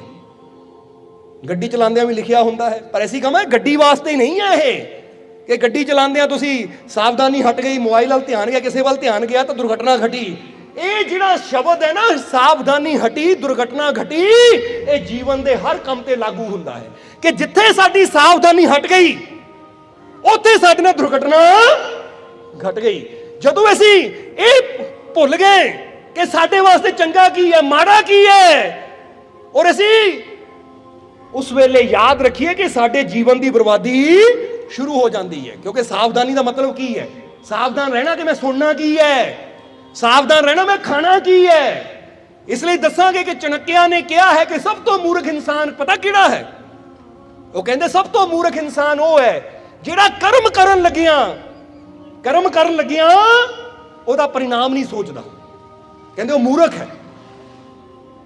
ਔਰ ਅਗਰ ਇਹ ਗੱਲ ਨੂੰ ਅਸੀਂ ਵਿਚਾਰ ਕਰੀਏ ਤਾਂ ਕਿਤੇ ਨਾ ਕਿਤੇ ਮੂਰਖਤਾ ਸਾਰੇ ਹੀ ਕਰਦੇ ਆ, ਕਿਉਂਕਿ ਉਹ ਕਰਮ ਤਾਂ ਕਰ ਰਹੇ ਆ, ਪਰਿਣਾਮ ਨਹੀਂ ਸੋਚਦੇ। ਗੁੱਸੇ ਵਿੱਚ ਆ ਕੇ ਬੰਦਾ ਕਿਸੇ ਨੂੰ ਮਾਰਨ ਤਾਂ ਚਲਾ ਜਾਂਦਾ ਹੈ, ਮਾਰ ਵੀ ਦਿੰਦਾ ਹੈ, ਪਰ ਬਾਅਦ ਚੋਂ ਪਰਿਣਾਮ ਜਿਲੇ ਮਿਲਦਾ ਹੈ, ਜਿਲੇ ਥਾਣਿਆਂ 'ਚ ਚੱਕਰ ਲੱਗਦੇ ਆ, ਅਦਾਲਤਾਂ 'ਚ ਚੱਕਰ ਲੱਗਦੇ ਆ, ਫਾਂਸੀ ਦੀ ਉਮਰ, ਕੈਦ ਦੀ ਸਜ਼ਾ ਹੁੰਦੀ, ਫਿਰ ਪਛਤਾਉਂਦਾ ਮੈਂ ਕਿਉਂ ਕੀਤਾ। ਜਿਹੜਾ ਸਮਝਦਾਰ ਹੋਏਗਾ ਉਹ ਕੋਈ ਵੀ ਕਰਮ ਕਰਨ ਤੋਂ ਪਹਿਲਾਂ ਉਹਦਾ ਪਰਿਣਾਮ ਸੋਚੇਗਾ, ਅੰਜਾਮ ਕੀ ਹੋਣਾ। ਅੱਜ ਤੁਸੀਂ ਵੀ ਸੋਚੋ क्योंकि ये तो ऐसी गल की झगड़े की, कतल की, छोटी छोटिया गल्लां भी इस दसदियां है बंदे नूं कि तू मूर्खता वाला काम कर रहा है। जरा सोचो, जिहड़ा सिगरट पी रहा है वो समझदार है? उत्ते की लिखिया हुंदा है? कोई नशा कर रहा है चाहे शराब पी रहा है, उत्ते साफ लिखिया हुंदा है कि बई ये मौत का कारण बनता है, ये तुहाडे कैंसर का कारण बनता है, ये गुर्दे खत्म कर दिंदा है, लीवर नूं खत्म कर दिंदा है, ये तुहाडी सेहत नूं खत्म कर दिंदा है। हुण बंदा पीण लग्या नहीं सोचदा कि इहदा परिणाम की होना है, बाद जो कैंसर हुंदा है, गले का कैंसर हुंदा, फिर बंदा पछतांदा है, फिर कहंदा रब्बा मैनूं बचा लै। ਉਹ ਰੱਬ ने तो मौका दिता सी, तू ही गलतियां करके इत्थे तक पहुंचा। जे रब ने कैंसर देना हुंदा, जे रब ने तैनूं मृत्यु देनी तो जन्म तो ही तैनूं दे के भेजदा कि लै भी तैनूं गले का कैंसर दे रहा, फेफड़ियां का कैंसर दे रहा। पर रब ने जदों जीवन दिता सी तंदुरुस्ती भरिया सी, बाद विच जदों तू अपने आप नूं रोग लगाए तो दोष रब दा नहीं, वो तेरी नादानी दा है कि तू ही कर्म करन लग्या परिणाम बारे नहीं सोचा। जरा सोचो, हुण जाके जे तुसीं रेहड़ी ते खड़ के छोले भटूरे खांदे हो, पीजे बर्गर खांदे हो, परिणाम सोचो तो अंजाम की निकलेगा मेरा। तो तुहानूं जिहड़ा समझदार होएगा ना वो उस वेले कंट्रोल करेगा चीज़ ते, भाई ये चीज़ ठीक है, लिमिट अंदर तो ठीक है, अनलिमिटेड जो चीज़ हो जाती है ना तो माड़ी है। बोलो समझते हो कि नहीं? इस करके ऐसी भी कई बार विचार करीदा है कि सफल कौन है, असफल कौन है। समझते हो कि नहीं? असफल पता कौन है? जिहड़ा काम करन लगिया वो काम नूं करन लगिया जो दर्द हुंदा ना, जिहदी नज़र उत्ते हुंदी है, हाय आ काम कर लग्या दर्द बड़ी हुंदी है, और वो सोच के काम नूं टाल दिंदा है, वो असफल है। हुण फर्ज करो ध्यान करन लग्या, नहीं जी गोडे दुखदे मैं ध्यान नहीं करना, वो असफल है। कोई काम करन लग्या, कोई ड्यूटी करन लग्या, नौकरी करन लग्या, नहीं जी काम बड़ा औखा है, बड़ी दर्द हुंदी है, बड़ी पेनफुल है, वो काम छड़ दिंदा है, वो असफल है। तो सफल इंसान कौन है? कि जिहड़ा काम करन लग्या काम दे दर्द ते नहीं, बल्कि वो काम नाल होण वाले लाभ ते नजर रखदा है, ਉਹਦੇ बारे सोचदा है कि ठीक है एक्सरसाइज करन लग्या दर्द जरूर हुंदी है, पर इहनूं करन तो बाद जो लाभ होने ना अगे वो बड़े वधिया है। इसलिए दर्द चलना है वो लाभ की खातर, ये ध्यान का दर्द चलना है वो परमानंद की खातर। जिहड़ा असफल बंदा वो अज दे दर्द नूं देख के रुक जाता है, तो जिहड़ा सफल है वो अज दे दर्द की परवाह नहीं करदा, आने वाले कल दे फायदे नूं देख के वो दर्द झल्लण नूं तैयार हो जाता है। इन्ना ही तो फर्क है सारा। एक बंदा कहता ठंड बहुत है, बिस्तर से उठण नूं दिल नहीं करता, ठंड नहीं चल हुंदी, बर्दाश्त नहीं हुंदी, तू कदी कामयाब हो ही नहीं सकता पुत्त, ये याद रख। फिर तो जिहड़ा कहे कोई गल नहीं ठंड दी ये पीड़ा बर्दाश्त कर लूं क्योंकि मेरी मंजिल बहुत बड़ी है, काम करन दा मैनूं आ लाभ होना है, वो फायदे नूं देख रहा, दर्द नूं नहीं देख रहा, फायदे नूं देख रहा, वो जाएगा और मैदान जित लेगा।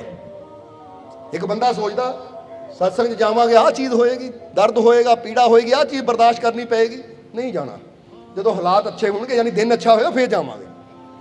जरा हुण गौर करना, तो जिहड़ा ये दर्द नूं देखदा है उहनूं की पता उन्हें की कुछ गवा लिया, किहड़ी चीज़ तो खाली रह गया। तो जिहड़ा कहंदा कोई नहीं मुश्किल झल लवांगे, पर उत्थे जाके जिहड़ा आनंद मिलना है ना वो लेना ही लेना है। ਉਹਦੀ नज़र काते आ फायदे ते है। हुण तुसीं ਕੰਮ ਕਰਦੇ ਆ, ਕੰਮ ਨੂੰ ਹੋਣ ਵਾਲੇ ਦਰਦ ਤੇ ਅਗਰ ਨਜ਼ਰ ਰੱਖਦੇ ਹੋ ਔਰ ਕੰਮ ਨੂੰ ਬੰਦ ਕਰ ਦਿੰਦੇ ਹੋ ਤਾਂ ਫਿਰ ਤੁਸੀਂ ਅਸਫਲ ਹੋ। ਤਾਂ ਜੇ ਤੁਸੀਂ ਕੰਮ ਕਰਦਿਆਂ ਹੋਇਆਂ ਦਰਦ ਤੇ ਨਹੀਂ ਉਹ ਕੰਮ ਨਾਲ ਹੋਣ ਵਾਲੇ ਲਾਭ ਤੇ ਨਜ਼ਰ ਰੱਖਦੇ ਹੋ ਔਰ ਦਰਦ ਨੂੰ ਬਰਦਾਸ਼ਤ ਕਰਦੇ ਹੋ ਤਾਂ ਤੁਸੀਂ ਸਫਲ ਹੋ। ਫਿਰ ਤੁਹਾਨੂੰ ਕਾਮਯਾਬ ਹੋਣ ਤੋਂ ਕੋਈ ਨਹੀਂ ਰੋਕ ਸਕਦਾ। ਸਮਝ ਆ ਰਹੀ ਕਿ ਨਹੀਂ ਸਾਡੀ ਗੱਲ? ਇਸ ਲਈ ਹੁਣ ਤੁਸੀਂ ਕੀ ਹੋਣਾ ਚਾਹੁੰਦੇ ਹੋ? ਸੋ ਯਾਦ ਰੱਖੋ ਕੋਈ ਵੀ ਕੰਮ ਕਰਨ ਲੱਗਿਆ ਜਿੱਦਾਂ ਹੀ ਦੱਸੀ ਦਾ ਨਾ, नो पेन नो गेन। जे पेन बर्दाश्त ना की तो कभी गेन अगे भी नहीं बढ़ोगे, कामयाब भी नहीं होंगे।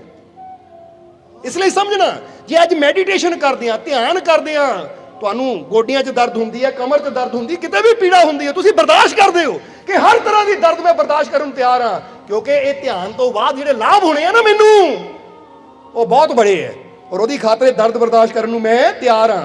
जे लाभ ते नज़र है तुसीं परवाह नहीं करदे, हुण शरीर टुटदा टुट जावे, लत्तां टुटदियां टुट जाण, पर मैं ध्यान नहीं छड्डना क्योंकि इसदा फायदा बहुत बड़ा है। जे सिर दित्तिया रब मिल जावे बाहू तो उस मौतों की डर ना हो। जे रब मिलता है सिर दे के देण नूं प्यार, दर्द बर्दाश्त करके तुसीं वो लाभ दे तरफ जाओगे। तो जे देखो हाय गोडे दुख पे, नहीं मेरे तो नहीं बैठ हुंदा, मेरे तो गोडे बड़े दर्द करते हैं, आ मेरे तो कमर दुखण लग जाती, तो मैं बैठ दे भाई तू रह, इद्दां ही रहना तू सारी जिंदगी, ये दर्द कभी दूर होना ही नहीं। क्योंकि जिहड़ी चीज़ नाल तेरे जीवन च आनंद आना है वो चीज़ नूं पाउण वास्ते तैनूं दर्द तां ਬਰਦਾਸ਼ਤ ਕਰਨਾ ਹੀ ਪੈਣਾ ਹੈ। ਬੋਲੋ ਸਮਝਦੇ ਹੋ ਕਿ ਨਹੀਂ? ਜਿੱਦਾਂ ਇੱਕ ਮਾਂ ਕਵੇ ਕਿ ਨਹੀਂ ਜੀ ਜਦੋਂ ਬੱਚਾ 9 ਮਹੀਨੇ ਪੇਟ 'ਚ ਰਹਿੰਦਾ ਹੈ, ਬੱਚੇ ਦੀ ਪੈਦਾਇਸ਼ ਹੁੰਦੀ, ਬੜੀ ਪੀੜਾ ਹੁੰਦੀ ਹੈ, ਮੈਂ ਇਹ ਪੀੜਾ ਨਹੀਂ ਬਰਦਾਸ਼ਤ ਕਰ ਸਕਦੀ, ਮੈਨੂੰ ਇਹ ਪੀੜਾ ਨਹੀਂ ਚਾਹੀਦੀ, ਤਾਂ ਮਾਂ ਔਰਤ ਕਦੀ ਮਾਂ ਵੀ ਇੱਕ ਨਵੀਂ ਜ਼ਿੰਦਗੀ ਨੂੰ ਵੀ ਜਨਮ ਨਹੀਂ ਦੇ ਪਾਏਗੀ, ਕਿਉਂਕਿ ਦਰਦ ਤੋਂ ਡਰ ਕੇ ਉਹ ਜਿਹੜਾ ਆਨੰਦ ਹੈ ਉਹ ਕਦੀ ਲੈ ਹੀ ਨਹੀਂ ਪਾਏਗੀ। ਤਾਂ ਜਿਹੜੀ ਮਾਂ ਹਰ ਦਰਦ ਨੂੰ ਬਰਦਾਸ਼ਤ ਕਰਨ ਨੂੰ ਤਿਆਰ ਹੈ, ਫਿਰ ਬੱਚੇ ਦੀ ਪ੍ਰਾਪਤੀ ਦਾ ਆਨੰਦ ਵੀ ਉਹੀ ਲੈ ਸਕਦੀ ਹੈ। ਇਸ ਲਈ ਦੱਸਣਾ ਕੀ ਚਾਹੁੰਦੇ, ਉਦਾਹਰਨ ਦੇ ਕੇ ਸਾਨੂੰ ਸਮਝਾਉਣਾ ਪੈਂਦਾ ਕਿ ਤੁਹਾਡੇ ਜੀਵਨ 'ਚ ਵੀ ਇੱਕ ਨਵੀਂ ਜ਼ਿੰਦਗੀ ਉਦੋਂ ਹੀ ਪੈਦਾ ਹੋਏਗੀ, ਨਵਾਂ ਜੀਵਨ ਉਦੋਂ ਹੀ ਪੈਦਾ ਹੋਏਗਾ, ਨਵਾਂ ਆਨੰਦ ਉਦੋਂ ਹੀ ਪੈਦਾ ਹੋਏਗਾ ਜਦੋਂ ਹਰ ਦਰਦ ਨੂੰ ਬਰਦਾਸ਼ਤ ਕਰਨ ਦੀ ਤੁਸੀਂ ਹਿੰਮਤ ਰੱਖੋ ਕਿ ਐ ਮਾਲਿਕ ਮੈਂ ਹਰ ਦਰਦ ਨੂੰ ਬਰਦਾਸ਼ਤ ਕਰਨ ਨੂੰ ਤਿਆਰ ਹਾਂ। ਜਿੱਦਾਂ ਕਿ ਸ਼ਬਦ ਸੁਣੀਦਾ ਨਾ ਕਿ ਜੇ ਮਤ ਕਹੋ खुदा से मेरी मुश्किलें बड़ी हैं, तुम मुश्किलों से कह दो मेरा खुदा बड़ा है।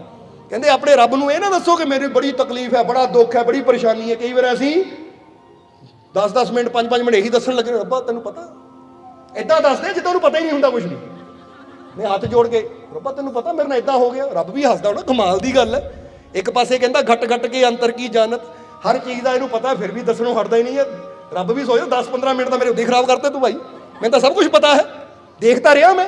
तो पुछो रब देख, हाँ हर जगह देखता मैनू, वो जे हर जगह देखता दस के रहा है, ये उन्होंने दसन की लोड़ नहीं, इत्थे ओहदे अगे काम करन दी लोड़ नहीं, वो दुआ करके अरदास, इत्थे अपने उत्ते काम करन दी लोड़ है, अपने अंदर विश्वास पैदा करन दी लोड़ है कि दसो रब नू कि ऐ मेरे मालिक तू मैनू इन्ना मजबूत बनाया है कि हर पीड़ा हर दुख नू बर्दाश्त करन लई मैं तैयार हाँ, क्योंकि मेरे ते तेरी रहमत बहुत बड़ी है। इसलिए एक गल तुहानू कहांगे, दुखां परेशानियां तो कदी हार ना मनो, ये ऐसी कहांगे जिदा चनक्के ने कहना सब तो मूर्ख इंसान, और ऐसी कहांगे सब तो बड़ा पाप यही है। सब तो बड़ा पाप केड़ा है? सब तो बड़ा पाप यही है कि मुश्किलां परेशानियां तकलीफां नू देख के हार मन के बह जाना। जरा समझना, सब तो बड़ा पाप केड़ा है?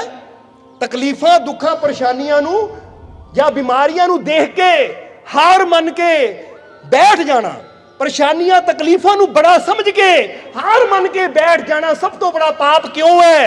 क्योंकि जदों असीं तकलीफां मुश्किलां परेशानियां नू बड़ा समझ के हार मन के बह जाते हैं तो असीं अपने अंदरले परमात्मा नू ओहदी शक्ति नू छोटा कर दिंदे हैं, और अपने रब नू छोटा समझना ही सब तो बड़ा पाप है।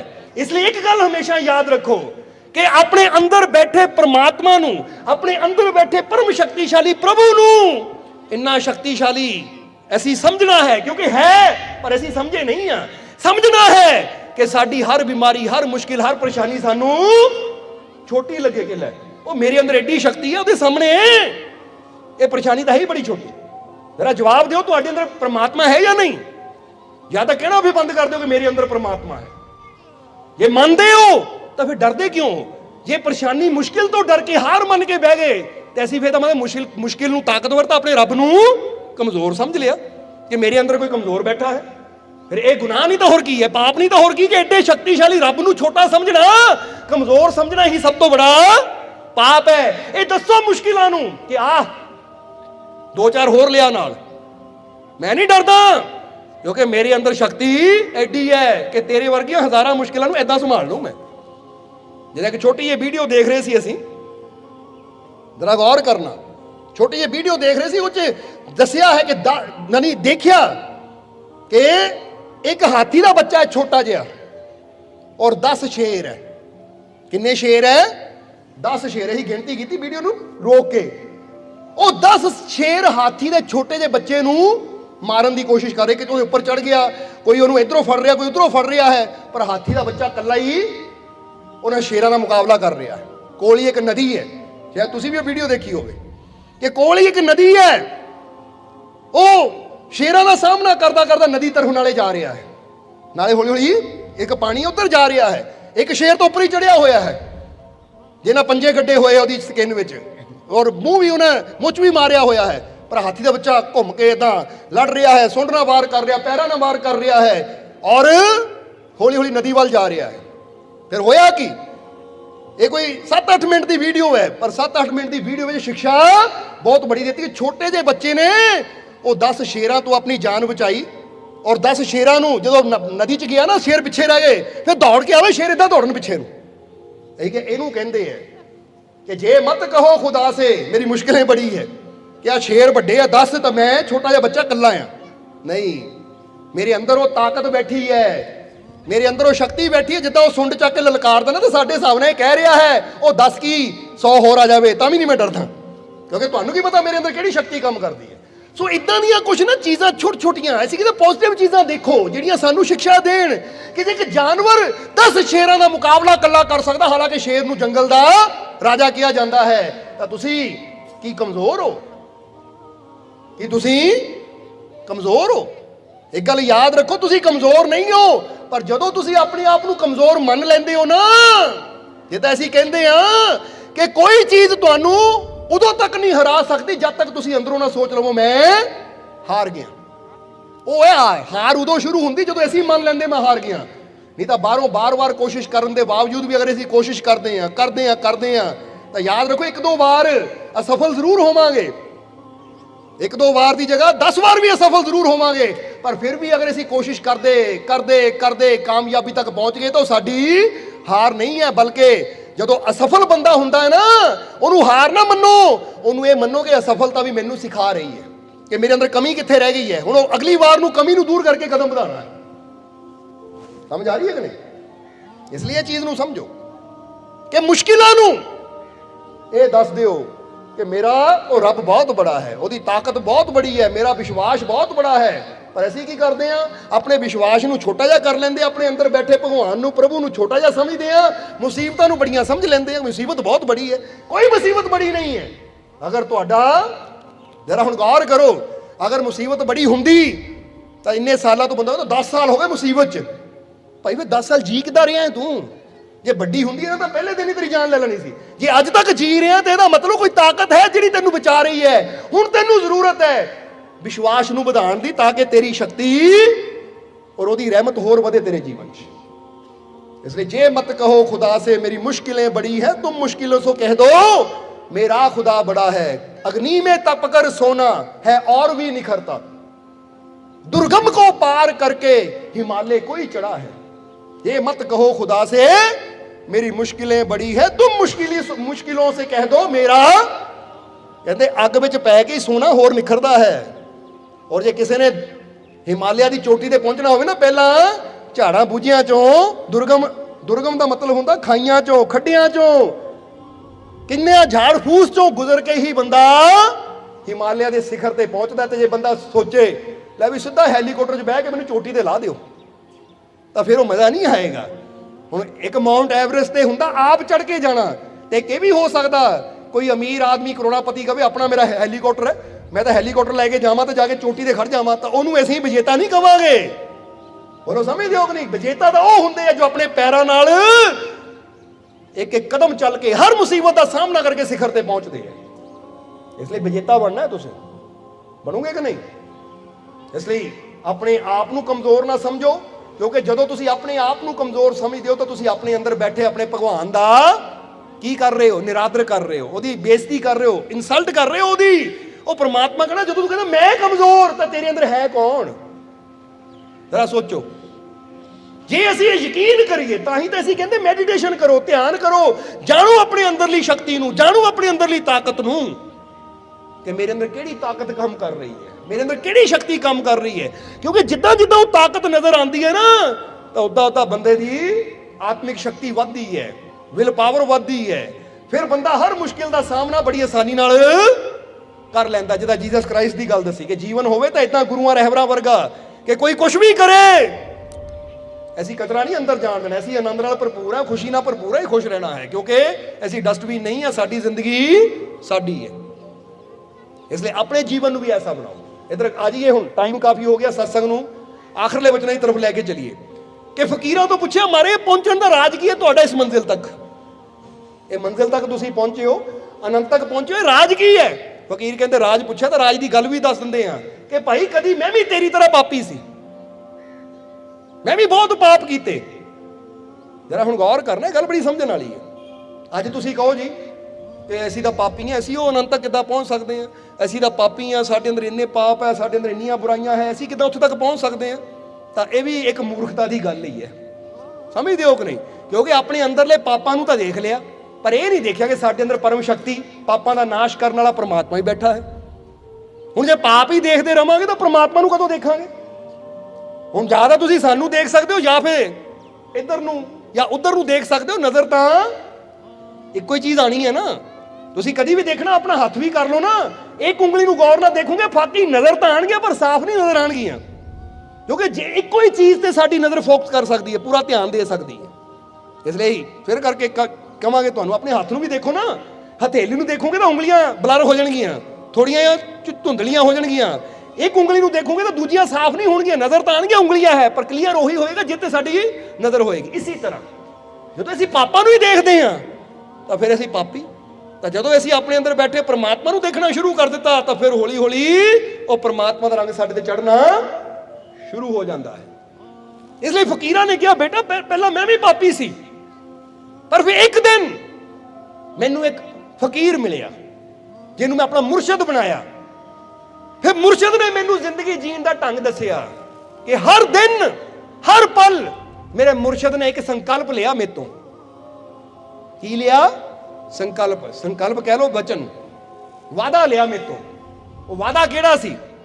ਕਹਿੰਦੇ ਫਿਰ ਮੈਨੂੰ ਮਿਲਿਆ ਮੁਰਸ਼ਿਦ, ਮੈਂ ਵੀ ਪਾਪੀ ਸੀ, ਮੈਂ ਵੀ ਬੁਰਾ ਸੀ, ਫਿਰ ਮਿਲਿਆ ਮੈਨੂੰ ਮੁਰਸ਼ਿਦ, ਗੁਰੂ ਮਿਲਿਆ ਮੈਨੂੰ। ਗੁਰੂ ਨਾਲ ਜੁੜਿਆ ਤਾਂ ਗੁਰੂ ਨੇ ਮੇਰੇ ਤੋਂ ਇੱਕ ਵਾਦਾ ਲਿਆ, ਕਿ ਸੰਕਲਪ ਲਿਆ। ਮੈਂ ਗੁਰੂ ਨੇ ਸੰਕਲਪ ਕੀਤਾ। ਉਹ ਸੰਕਲਪ ਕੀ ਸੀ? ਗੁਰੂ ਨੇ ਮੇਰੇ ਤੋਂ ਸੰਕਲਪ ਲਿਆ ਕਿ ਬੇਟਾ ਹਰ ਰੋਜ਼ ਅੱਛਾ ਬਣਨ ਦੀ, ਅੱਛਾ ਕਰਨ ਦੀ ਕੋਸ਼ਿਸ਼ ਕਰਨੀ ਹੈ, ਮੇਰੇ ਨਾਲ ਵਾਦਾ ਕਰ। ਹਰ ਰੋਜ਼ ਅੱਛਾ ਬਣਨ ਦੀ, ਖੁਦ ਨੂੰ ਅੱਛਾ ਬਣਾਉਣ ਦੀ ਔਰ ਅੱਛਾ ਕਰਨ ਦੀ ਹਰ ਰੋਜ਼ ਕੋਸ਼ਿਸ਼ ਕਰਨੀ ਹੈ, ਮੇਰੇ ਨਾਲ ਵਾਦਾ ਕਰ। ਫਕੀਰ ਨੇ ਕਿਹਾ, ਮੈਂ ਆਪਣੇ ਮੁਰਸ਼ਿਦ ਨਾਲ ਵਾਦਾ ਕੀਤਾ, ਸੰਕਲਪ ਕੀਤਾ, ਵਾਦਾ ਕੀਤਾ, ਵਚਨ ਕੀਤਾ ਕਿ ਮੈਂ ਹਰ ਰੋਜ਼ ਆਪਣੇ ਆਪ ਨੂੰ ਅੱਛਾ ਬਣਾਉਣ ਦੀ ਔਰ ਹਰ ਰੋਜ਼ ਕੁਝ ਅੱਛਾ ਕਰਨ ਦੀ ਕੋਸ਼ਿਸ਼ ਕਰੂੰਗਾ। ਬਸ ਬੇਟਾ, ਮੈਂ ਆਪਣੇ ਉਹ ਸੰਕਲਪ ਨੂੰ ਅੱਜ ਤੱਕ ਪੂਰਾ ਕੀਤਾ, ਤਾਂ ਦੇਖ ਲੈ ਅੱਜ ਮੈਂ ਇੱਥੇ ਬੈਠਾ ਹਾਂ। ਉਹ ਮੇਰੇ ਇੱਕ ਸੰਕਲਪ ਨੇ ਅੱਜ ਮੈਨੂੰ ਇੱਥੇ ਪਹੁੰਚਾ ਦਿੱਤਾ। ਕਿਉਂਕਿ ਜਦੋਂ ਅਸੀਂ ਵੀ ਫੈਸਲਾ ਕਰ ਲਈ ਨਾ, ਹਰ ਰੋਜ਼ ਮੈਂ ਆਪਣੇ ਆਪ ਨੂੰ ਅੱਛਾ ਬਣਾਉਣ ਦੀ ਔਰ ਅੱਛਾ ਕਰਮ ਕਰਨ ਦੀ ਕੋਸ਼ਿਸ਼ ਕਰਨੀ ਹੈ, ਤਾਂ ਹਰ ਰੋਜ਼ ਤੁਸੀਂ ਅੱਛਾ ਬਣਾਉਂਦੇ ਗਏ ਤਾਂ ਸੋਚੋ ਇੱਕ ਦਿਨ ਕਿੰਨੇ ਅੱਛੇ ਬਣ ਜਾਓਗੇ। ਕਿਉਂਕਿ ਕੋਈ ਮਕਾਨ ਹੋਵੇ, ਕੋਈ ਬੜੇ ਤੋਂ ਬੜਾ ਮਹਿਲ ਹੋਵੇ, ਉਹ ਇੱਕ ਦਿਨ 'ਚ ਨਹੀਂ ਬਣਦਾ, ਇੱਕ ਇੱਕ ਇੱਟ ਰੱਖ ਕੇ ਹੀ ਉਹਦੀ ਤਾਮੀਰ ਹੁੰਦੀ ਹੈ। ਸਮਝਦੇ ਹੋ ਕਿ ਨਹੀਂ? ਤੁਸੀਂ ਵੀ ਸੋਚੋ, ਮੇਰਾ ਜੀਵਨ ਅੱਛਾ, ਮੇਰਾ ਜੀਵਨ ਮਹਾਨ ਇੱਕ ਦਿਨ 'ਚ ਹੀ ਬਣ ਜਾਵੇ, ਤਾਂ ਜਿੰਨੇ ਵੀ ਮਹਾਨ ਹੈ ਨਾ, ਅੱਛੇ ਹੈ, ਉਹ ਇੱਕ ਦਿਨ 'ਚ ਨਹੀਂ ਮਹਾਨ ਬਣੇ।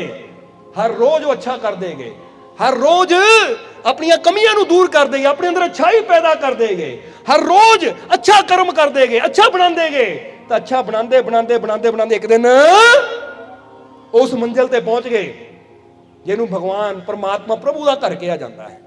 ਅਗਰ ਆਪਣੀ ਜ਼ਿੰਦਗੀ ਨੂੰ ਉਸ ਮੁਕਾਮ ਤੱਕ ਲੈ ਕੇ ਜਾਣਾ ਚਾਹੁੰਦੇ ਹੋ, ਤੁਸੀਂ ਵੀ ਜੀਵਨ 'ਚ ਖੁਸ਼ੀਆਂ ਚਾਹੁੰਦੇ ਹੋ, ਤਾਂ ਸੰਕਲਪ ਕਰੋ ਆਪਣੇ ਆਪ ਨਾਲ, ਕਿਉਂਕਿ ਇਹਦਾ ਫਾਇਦਾ ਵੀ ਤੁਹਾਨੂੰ ਹੀ ਹੋਏਗਾ। ਇਹ ਯਾਦ ਰੱਖਣਾ, ਅਸੀਂ ਕਈ ਵਾਰ ਦੱਸੀਦਾ ਹੈ ਕਿ ਅਗਰ ਕੋਈ ਗੱਡੀ ਦੀ ਕੰਪਨੀ ਹੈ ਨਾ, ਉਹ ਆਪਣੀ ਗੱਡੀ ਨੂੰ ਅਪਡੇਟ ਨਾ ਕਰੇ ਹਰ ਸਾਲ, ਉਹਦੇ ਅੰਦਰ ਨਵੇਂ ਫੀਚਰ ਨਾ ਪਾਵੇ, ਜਾਂ ਇੱਕ ਮੋਬਾਈਲ ਹੀ ਹੈ, ਅਗਰ ਉਹਦੇ ਅੰਦਰ ਨਵੇਂ ਫੀਚਰ ਨਾ ਆਣ ਤਾਂ ਫਿਰ ਉਹ ਜਲਦੀ ਬੰਦ ਹੋ ਜਾਏਗੀ ਕੰਪਨੀ। ਕਿਉਂਕਿ ਕਿਹੜੀ ਕੰਪਨੀ ਕਾਮਯਾਬ ਹੈ? ਕੰਪਨੀ ਉਹੀ ਕਾਮਯਾਬ ਹੈ ਜਿਹਦੇ ਅੰਦਰ ਜਿੰਨੇ ਜ਼ਿਆਦਾ ਫੀਚਰ ਹੈ ਉਹਦੀ ਕੀਮਤ, ਹੁਣ ਜਿਹੜੇ ਮੋਬਾਈਲ 'ਚ ਜਿੰਨੇ ਫੀਚਰ ਜ਼ਿਆਦਾ ਹੈ ਉਹ ਮਹਿੰਗਾ ਵੀ ਉਨਾ ਹੀ ਹੈ, ਤਾਂ ਜਿਹਦੇ ਅੰਦਰ ਫੀਚਰ ਹੀ ਨਾ ਹੋਣ, ਬੰਦੇ ਨੂੰ 1200 1500 2000 ਦਾ ਮਿਲ ਜਾਂਦਾ ਹੈ ਬਟਨਾਂ ਵਾਲਾ। ਬੋਲੋ ਸਮਝਦੇ ਹੋ ਕਿ ਨਹੀਂ? ਪਰ ਮੈਨੂੰ ਚਾਹੀਦਾ ਜਿਹ 'ਚ ਸਭ ਕੁਝ ਚੱਲੇ, ਤਾਂ ਫਿਰ ਭਾਈ ਜਿੰਨਾ ਵਧੀਆ ਲੈਣਾ ਹੈ, ਜਿਹਦੇ ਫੀਚਰ ਜ਼ਿਆਦਾ ਲੈਣੇ ਹੈ, ਉਨੇ ਕੀਮਤ ਵੀ ਵੱਧਦੀ ਜਾਣੀ ਹੈ। ਇਸੇ ਤਰ੍ਹਾਂ ਜਿੰਨੀ ਤੁਹਾਡੀ ਕੁਆਲਿਟੀ ਵੱਧਦੀ ਚਲੀ ਜਾਏਗੀ, ਤੁਹਾਡੀ ਕੀਮਤ ਵੀ ਵੱਧਦੀ ਚਲੀ ਜਾਏਗੀ। ਬੋਲੋ ਸਮਝਦੇ ਹੋ ਕਿ ਨਹੀਂ? ਜਿੰਨਾ ਤੁਸੀਂ ਅੱਛਾ ਬੋਲੋਗੇ, ਅੱਛਾ ਕਰੋਗੇ, ਅੱਛਾਈ ਦੀ ਭਾਵਨਾ ਜਿੰਨੀ ਤੁਹਾਡੀ ਵੱਧਦੀ ਚਲੀ ਜਾਏਗੀ, ਤਾਂ ਯਾਦ ਰੱਖੋ, ਅੱਛਾਈ ਦੀ ਭਾਵਨਾ ਵਧੇਗੀ, ਵਿਸ਼ਵਾਸ ਵਧੇਗਾ, ਤਾਂ ਪ੍ਰਮਾਤਮਾ ਦੇ ਘਰ 'ਚ ਤੁਹਾਡੀ ਕੀਮਤ ਵੱਧਦੀ ਚਲੀ ਜਾਏਗੀ। ਤਾਂ ਜਦੋਂ ਉਹਦੇ ਘਰ 'ਚ ਕੀਮਤ ਵੱਧ ਗਈ ਤਾਂ ਫਿਰ ਦੁਨੀਆ 'ਚ ਤਾਂ ਵੈਲਿਊ ਪੈਣੀ ਹੈ ਤੁਹਾਡੀ। ਕਿਉਂਕਿ ਦੁਨੀਆ ਨੂੰ ਬਣਾਉਣ ਵਾਲਾ ਕੌਣ ਹੈ? ਦੁਨੀਆ ਨੂੰ ਚਲਾਉਣ ਵਾਲਾ ਕੌਣ ਹੈ? ਜਿੱਦਾਂ ਬੰਦਾ ਕਹਿੰਦਾ ਕਿ ਜਿਹੜਾ ਰਾਜਾ ਹੈ ਨਾ, ਜਦੋਂ ਰਾਜੇ ਦੀ ਨਜ਼ਰਾਂ 'ਚ ਆ ਗਏ ਤਾਂ ਪ੍ਰਜਾ ਦੀ ਨਜ਼ਰਾਂ 'ਚ ਤਾਂ ਆਪਣੇ ਆਪ ਹੀ ਬੰਦਾ ਫੇਮਸ ਹੋ ਜਾਂਦਾ ਹੈ। ਹੁਣ ਜ਼ਰਾ ਗੌਰ ਕਰੋ, ਬਹੁਤ ਗੁਰੂ ਰਹਿਬਰ ਸੰਤ ਮਹਾਂਪੁਰਸ਼ ਐਸੇ ਜਿਨ੍ਹਾਂ ਨੇ ਜੰਗਲਾਂ 'ਚ ਜਾ ਕੇ ਤਪ ਕੀਤਾ, ਪ੍ਰਭੂ ਦੀ ਨਜ਼ਰਾਂ 'ਚ ਆ ਗਏ ਤਾਂ ਅੱਜ ਦੁਨੀਆ ਉਹਨਾਂ ਨੂੰ ਯਾਦ ਕਰਦੀ ਹੈ ਕਿ ਨਹੀਂ? ਕਿਉਂਕਿ ਜਿਹੜਾ ਉਹਦਾ ਪਿਆਰਾ ਹੋ ਗਿਆ ਉਹਨੂੰ ਫਿਰ ਸਾਰੇ ਹੀ ਪਿਆਰ ਕਰਨਾ ਸ਼ੁਰੂ ਕਰ ਦਿੰਦੇ हैं। ਇਸ ਲਈ ਸੰਕਲਪ ਕਰੋ, ਅਗਰ ਆਪਣੇ ਜੀਵਨ ਨੂੰ ਬਿਹਤਰ ਬਣਾਉਣਾ ਚਾਹੁੰਦੇ ਹੋ, ਅਗਰ ਆਪਣੇ ਜੀਵਨ ਨੂੰ ਅੱਛਾ ਬਣਾਉਣਾ ਚਾਹੁੰਦੇ ਹੋ ਤਾਂ ਆਪਣੇ ਆਪ ਨਾਲ ਵਾਅਦਾ ਕਰੋ ਕਿ ਮੈਂ ਹਰ ਰੋਜ਼ ਅੱਛਾ ਕਰਨ ਦੀ ਔਰ ਆਪਣੇ ਆਪ ਨੂੰ ਅੱਛਾ ਬਣਾਉਣ ਦੀ ਕੋਸ਼ਿਸ਼ ਕਰਨੀ ਹੈ। ਔਰ ਜਿੱਦਾਂ ਦੱਸਿਆ, ਵਿਸ਼ਵਾਸ ਆਪਣੇ ਅੰਦਰ ਪੈਦਾ ਕਰਨਾ ਹੈ, ਯਕੀਨ ਆਪਣੇ ਅੰਦਰ ਪੈਦਾ ਕਰਨਾ ਹੈ। ਕਿਉਂਕਿ ਫਕੀਰਾਂ ਨੇ ਰਾਜ ਦੱਸਿਆ ਕਿ ਬੇਟਾ ਕਦੀ ਮੈਂ ਵੀ ਬੁਰਾ ਸੀ, ਪਰ ਹਰ ਰੋਜ਼ ਮੈਂ ਅੱਛਾ ਬਣਾਉਂਦਾ ਗਿਆ, ਅੱਛਾ ਕਰਦਾ ਗਿਆ ਤੇ ਇੱਕ ਇੱਕ ਕਦਮ ਕਰਕੇ ਅੱਜ ਮੈਂ ਇੱਥੇ ਪਹੁੰਚ ਗਿਆ। ਸਮਝਦੇ ਹੋ ਕਿ ਨਹੀਂ? ਜਾਂ ਸੋਚ ਕੇ ਦੇਖੋ, ਮੰਜ਼ਿਲ ਜਿੰਨੀ ਮਰਜ਼ੀ ਦੂਰ ਹੋਵੇ, ਜੇ ਰੋਜ਼ ਤੁਸੀਂ 100 ਕਦਮ ਵੀ ਚੱਲਦੇ ਚਲੇ ਜਾਓ, 1000 ਕਦਮ ਵੀ ਚੱਲਦੇ ਚਲੇ ਜਾਓ, ਇੱਕ ਇੱਕ ਕਦਮ ਵੀ ਚੱਲਦੇ ਚਲੇ ਜਾਓ, ਤਾਂ ਜੇ ਇੱਕ ਕਦਮ ਵੀ ਚੱਲਦੇ ਹੋ ਤਾਂ ਇਹਦਾ ਮਤਲਬ ਮੰਜ਼ਿਲ ਇੱਕ ਕਦਮ ਮੇਰੇ ਨੇੜੇ ਆ ਗਈ ਹੈ। ਜੇ ਅਸੀਂ ਕਹੇ ਹੁਸ਼ਿਆਰਪੁਰ ਜਾਣਾ 40 ਕਿਲੋਮੀਟਰ, ਅਜੇ ਮੈਂ 1 ਕਿਲੋਮੀਟਰ ਗਿਆ, ਠੀਕ ਹੈ, ਹੁਸ਼ਿਆਰਪੁਰ ਨਜ਼ਰ ਤਾਂ ਨਹੀਂ ਆਇਆ, ਪਰ 1 ਕਿਲੋਮੀਟਰ ਜਾਣ ਨਾਲ ਕੀ ਹੋਇਆ? ਜਿਹੜਾ 40 ਸੀ ਹੁਣ 39 ਰਹਿ ਗਿਆ, 2 ਜਾਣ ਨਾਲ ਜਿਹੜਾ 40 ਸੀ 38 ਰਹਿ ਗਿਆ।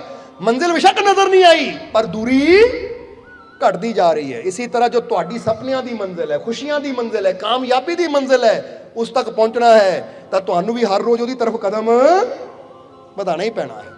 ਜੇ ਪਰਮਾਨੰਦ ਚਾਹੁੰਦੇ ਹੋ, ਸ਼ਾਂਤੀ ਚਾਹੁੰਦੇ ਹੋ, ਸੋਚੋ ਮੈਂ ਕਿਹੜਾ ਕਦਮ ਵਧਾ ਰਿਹਾ, ਉਸ ਆਨੰਦ ਦੀ ਤਰਫ ਕਦਮ ਵਧਾ ਰਿਹਾ, ਤਾਂ ਫਿਰ ਤਾਂ ਇੱਕ ਦਿਨ ਆਨੰਦ ਮੇਰੇ ਤੱਕ ਜ਼ਰੂਰ ਪਹੁੰਚੇਗਾ। ਬੋਲੋ, ਸਮਝਦੇ ਹੋ ਕਿ ਨਹੀਂ? ਇਹ ਰਾਜ ਦੱਸਿਆ ਤੁਹਾਨੂੰ ਕੋਈ ਜੀਵਨ ਦੇ। ਅਗਰ ਜੀਵਨ 'ਚ ਖੁਸ਼ੀਆਂ ਚਾਹੀਦੀਆਂ ਤਾਂ ਆਪਣੇ ਆਪ ਨਾਲ ਵਾਅਦਾ ਕਰੋ। ਔਰ ਜਿੱਦਾਂ ਦੱਸਿਆ ਕਿ ਜਿੱਦਾਂ ਘਰ ਦੀ ਫਿਕਰ ਕਰਦੇ ਹੋ ਕੋਈ ਕਚਰਾ ਨਾ ਪਾਵੇ, ਆਹ ਘਰ ਦੀ ਵੀ ਫਿਕਰ ਕਰਨੀ ਕਿ ਇੱਥੋਂ ਵੀ ਕਚਰਾ ਅੰਦਰ ਨਾ ਜਾਵੇ, ਇੱਥੋਂ ਵੀ ਕਚਰਾ ਅੰਦਰ ਨਾ ਜਾਵੇ। ਕੋਈ ਆ ਕੇ ਕਿਸੇ ਦੀ ਨਿੰਦਿਆ ਕਰਦਾ, ਕੋਈ ਆ ਕੇ ਤੁਹਾਡੇ ਕਿਸੇ ਦੀ ਬੁਰਾਈ ਕਰਦਾ ਹੈ, ਤਾਂ ਸਮਝ ਲਓ ਤੁਹਾਡੇ ਅੰਦਰ ਕਚਰਾ ਪਾਣ ਆ ਗਿਆ ਭਾਈ, ਇਹਨੂੰ ਦੂਰੋਂ ਹੀ, ਇਹਦੀ ਗੱਲ ਇੱਥੇ ਠੀਕ ਹੈ ਭਾਈ, ਬਸ ਕੋਈ ਹੋਰ ਗੱਲ ਕਰ, ਇਦਾਂ ਦੀ ਗੱਲ ਕੀ ਸੁਣਨੀ ਹੈ? ਹੋਰ ਸਮਝਦੇ ਹੋ ਕਿ ਨਹੀਂ? ਇਸ ਲਈ ਸਮਝਣਾ ਜ਼ਰਾ ਸਾਰਿਆਂ ਨੇ। ਤੇ ਇਹ ਕੁਝ ਨਿਯਮ ਹੈ ਜ਼ਿੰਦਗੀ ਦੇ ਕਿ ਅਗਰ ਇਹ ਨਿਯਮ ਅਸੀਂ ਸਮਝ ਲਈਏ ਤਾਂ ਸਾਡੀ ਜ਼ਿੰਦਗੀ 'ਚ ਖੁਸ਼ੀਆਂ ਆ ਸਕਦੀਆਂ ਹੈ। ਕਿਉਂਕਿ ਸਾਡੇ ਅੰਦਰ ਪਰਮ ਸ਼ਕਤੀਸ਼ਾਲੀ ਪਰਮਾਤਮਾ ਬੈਠਾ ਹੈ, ਬਸ ਉੱਤੇ ਵਿਸ਼ਵਾਸ ਕਰਨ ਦੀ ਲੋੜ ਹੈ। ਅਗਰ ਤੁਹਾਡੇ ਜੀਵਨ 'ਚ ਕੋਈ ਤਕਲੀਫ ਹੈ ਨਾ, ਹੁਣ ਜਾਂਦੇ ਜਾਂਦੇ ਆਖਰਲੇ ਵਚਨਾਂ 'ਚ ਕਵਾਂਗੇ, ਕਿਉਂਕਿ ਬਹੁਤ ਜੀਵ ਐਸੇ ਹੈ ਕਿ ਜਿਨ੍ਹਾਂ ਨੂੰ ਕੋਈ ਨਾ ਕੋਈ ਦੁੱਖ, ਕੋਈ ਨਾ ਕੋਈ ਪਰੇਸ਼ਾਨੀ, ਕੋਈ ਨਾ ਕੋਈ ਤਕਲੀਫ ਹੈ। ਤੇ ਇਹ ਗੱਲ ਯਾਦ ਰੱਖਣਾ ਕਿ ਅਗਰ ਤੁਹਾਨੂੰ ਆਪਣੇ ਮਾਲਿਕ ਤੇ ਵਿਸ਼ਵਾਸ ਹੈ, ਆਪਣੇ ਮਾਲਿਕ ਤੇ ਭਰੋਸਾ ਹੈ, ਯਕੀਨ ਹੈ, ਤਾਂ ਫਿਰ ਐਸਾ ਕੋਈ ਦੁੱਖ ਨਹੀਂ ਹੈ ਜਿਹੜਾ ਦੂਰ ਨਾ ਹੋ ਸਕੇ। ਇੱਕ ਬਹੁਤ ਵੱਡੇ ਰਾਈਟਰ ਹੋਏ ਆ ਜਿਨ੍ਹਾਂ ਦਾ ਨਾਮ ਹੈ ਜੋਸਫ ਮਰਫੀ।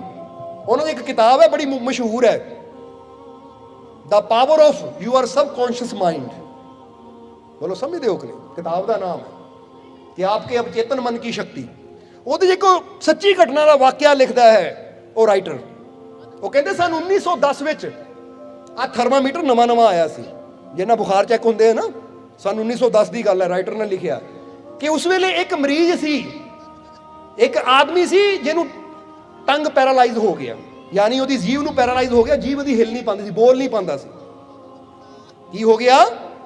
ਟੰਗ ਪੈਰਾਲਾਈਜ਼, ਯਾਨੀ ਇਹ ਜੀਭ ਨੂੰ ਪੈਰਾਲਾਈਜ਼ ਕਹਿੰਦੇ ਅਧਰੰਗ ਨੂੰ, ਲਕਵੇ ਨੂੰ, ਕਿ ਉਹਦੀ ਜੀਭ ਨੂੰ ਲਕਵਾ ਮਾਰ ਗਿਆ, ਉਹ ਬੋਲ ਨਹੀਂ ਸਕਦਾ ਸੀ, ਜੀਭ ਖੜ ਗਈ ਉਹਦੀ। ਜਰਾ ਹੁਣ ਗੌਰ ਕਰੋ, ਡਾਕਟਰ ਕੋ ਉਹਦੀ ਫੈਮਿਲੀ ਲੈ ਕੇ ਗਈ, ਉਹਦੀ ਫੈਮਿਲੀ ਲੈ ਕੇ ਡਾਕਟਰ ਕੋ ਗਈ, ਤਾਂ ਡਾਕਟਰ ਨੇ ਜਦੋਂ ਚੈੱਕ ਕੀਤਾ ਤਾਂ ਉਹ ਡਾਕਟਰ ਪਰਮਾਤਮਾ ਤੇ ਬੜਾ ਵਿਸ਼ਵਾਸ ਕਰਨ ਵਾਲਾ ਸੀ। ਉਹਨੂੰ ਪਤਾ ਵਿਸ਼ਵਾਸ ਸਭ ਤੋਂ ਬੜੀ ਸ਼ਕਤੀ ਹੈ, ਕਿਉਂਕਿ ਵਿਸ਼ਵਾਸ ਹੀ ਸਾਨੂੰ ਪਰਮਾਤਮਾ ਨਾਲ ਜੋੜਦੀ ਹੈ।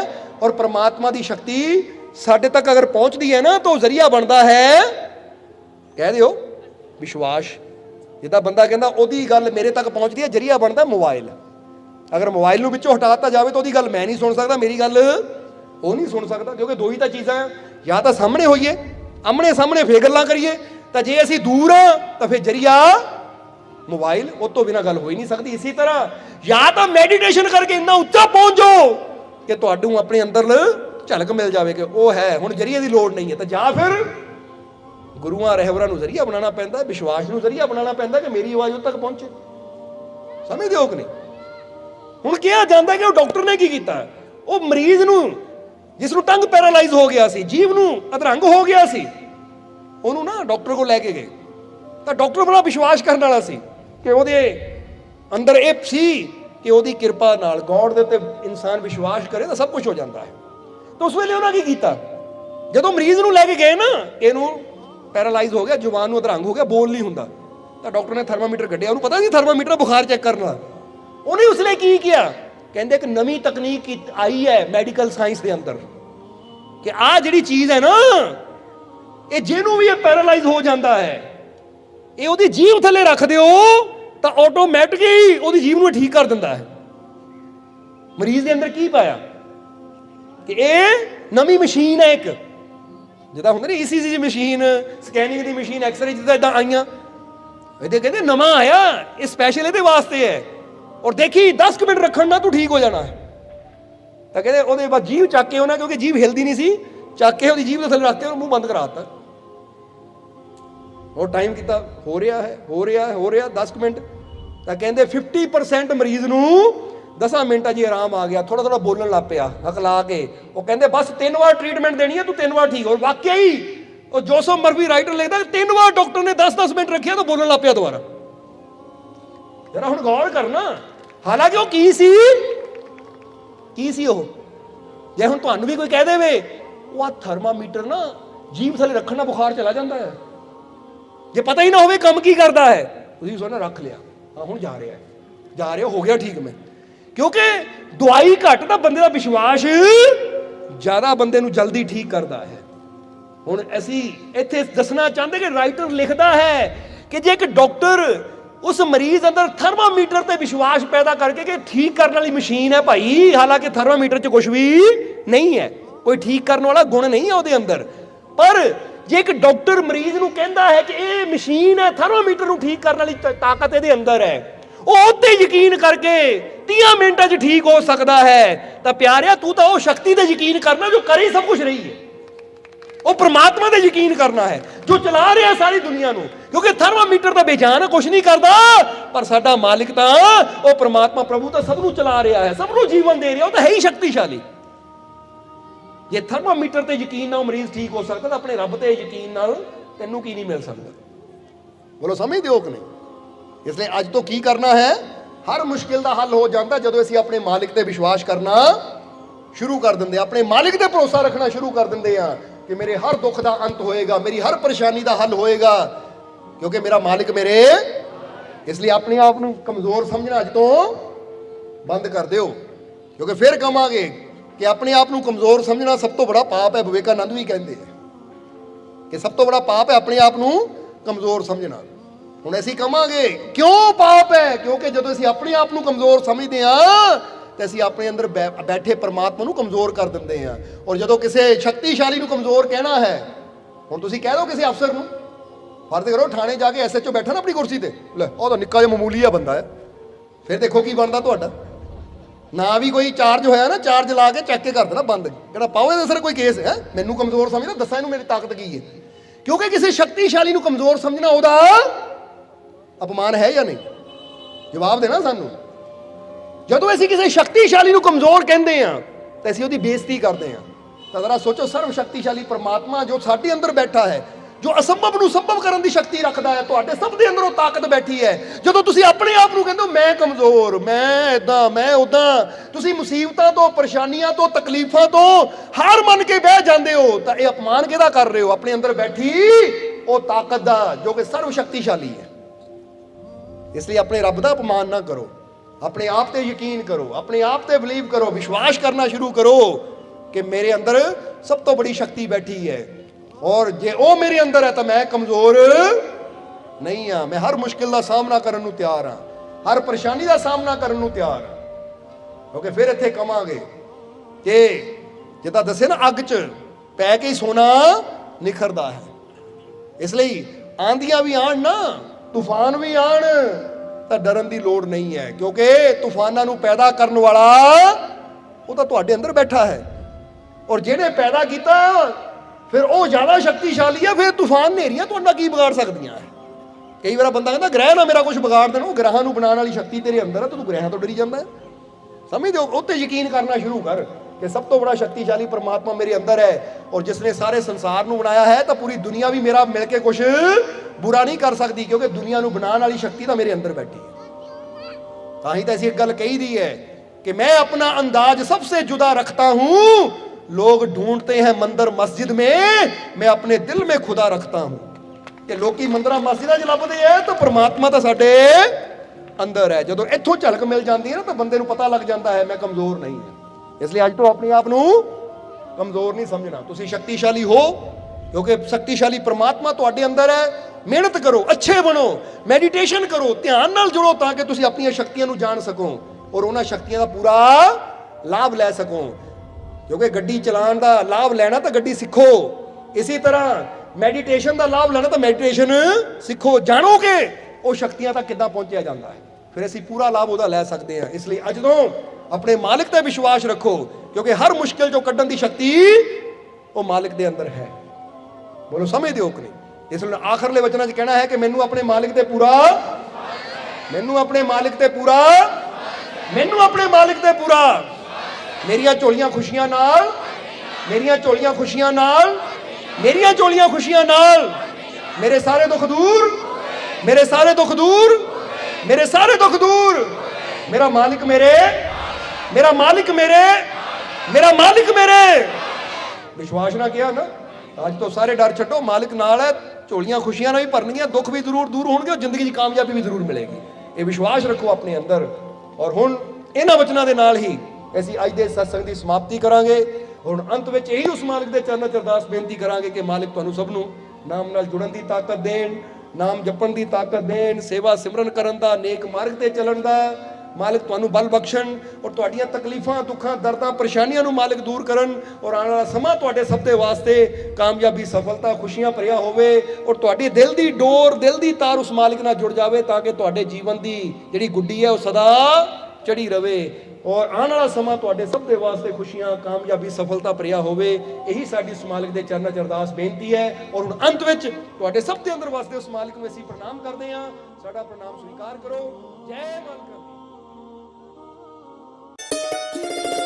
सोना सोना मेरा मुर्शिद सोना, सोना सोना मेरा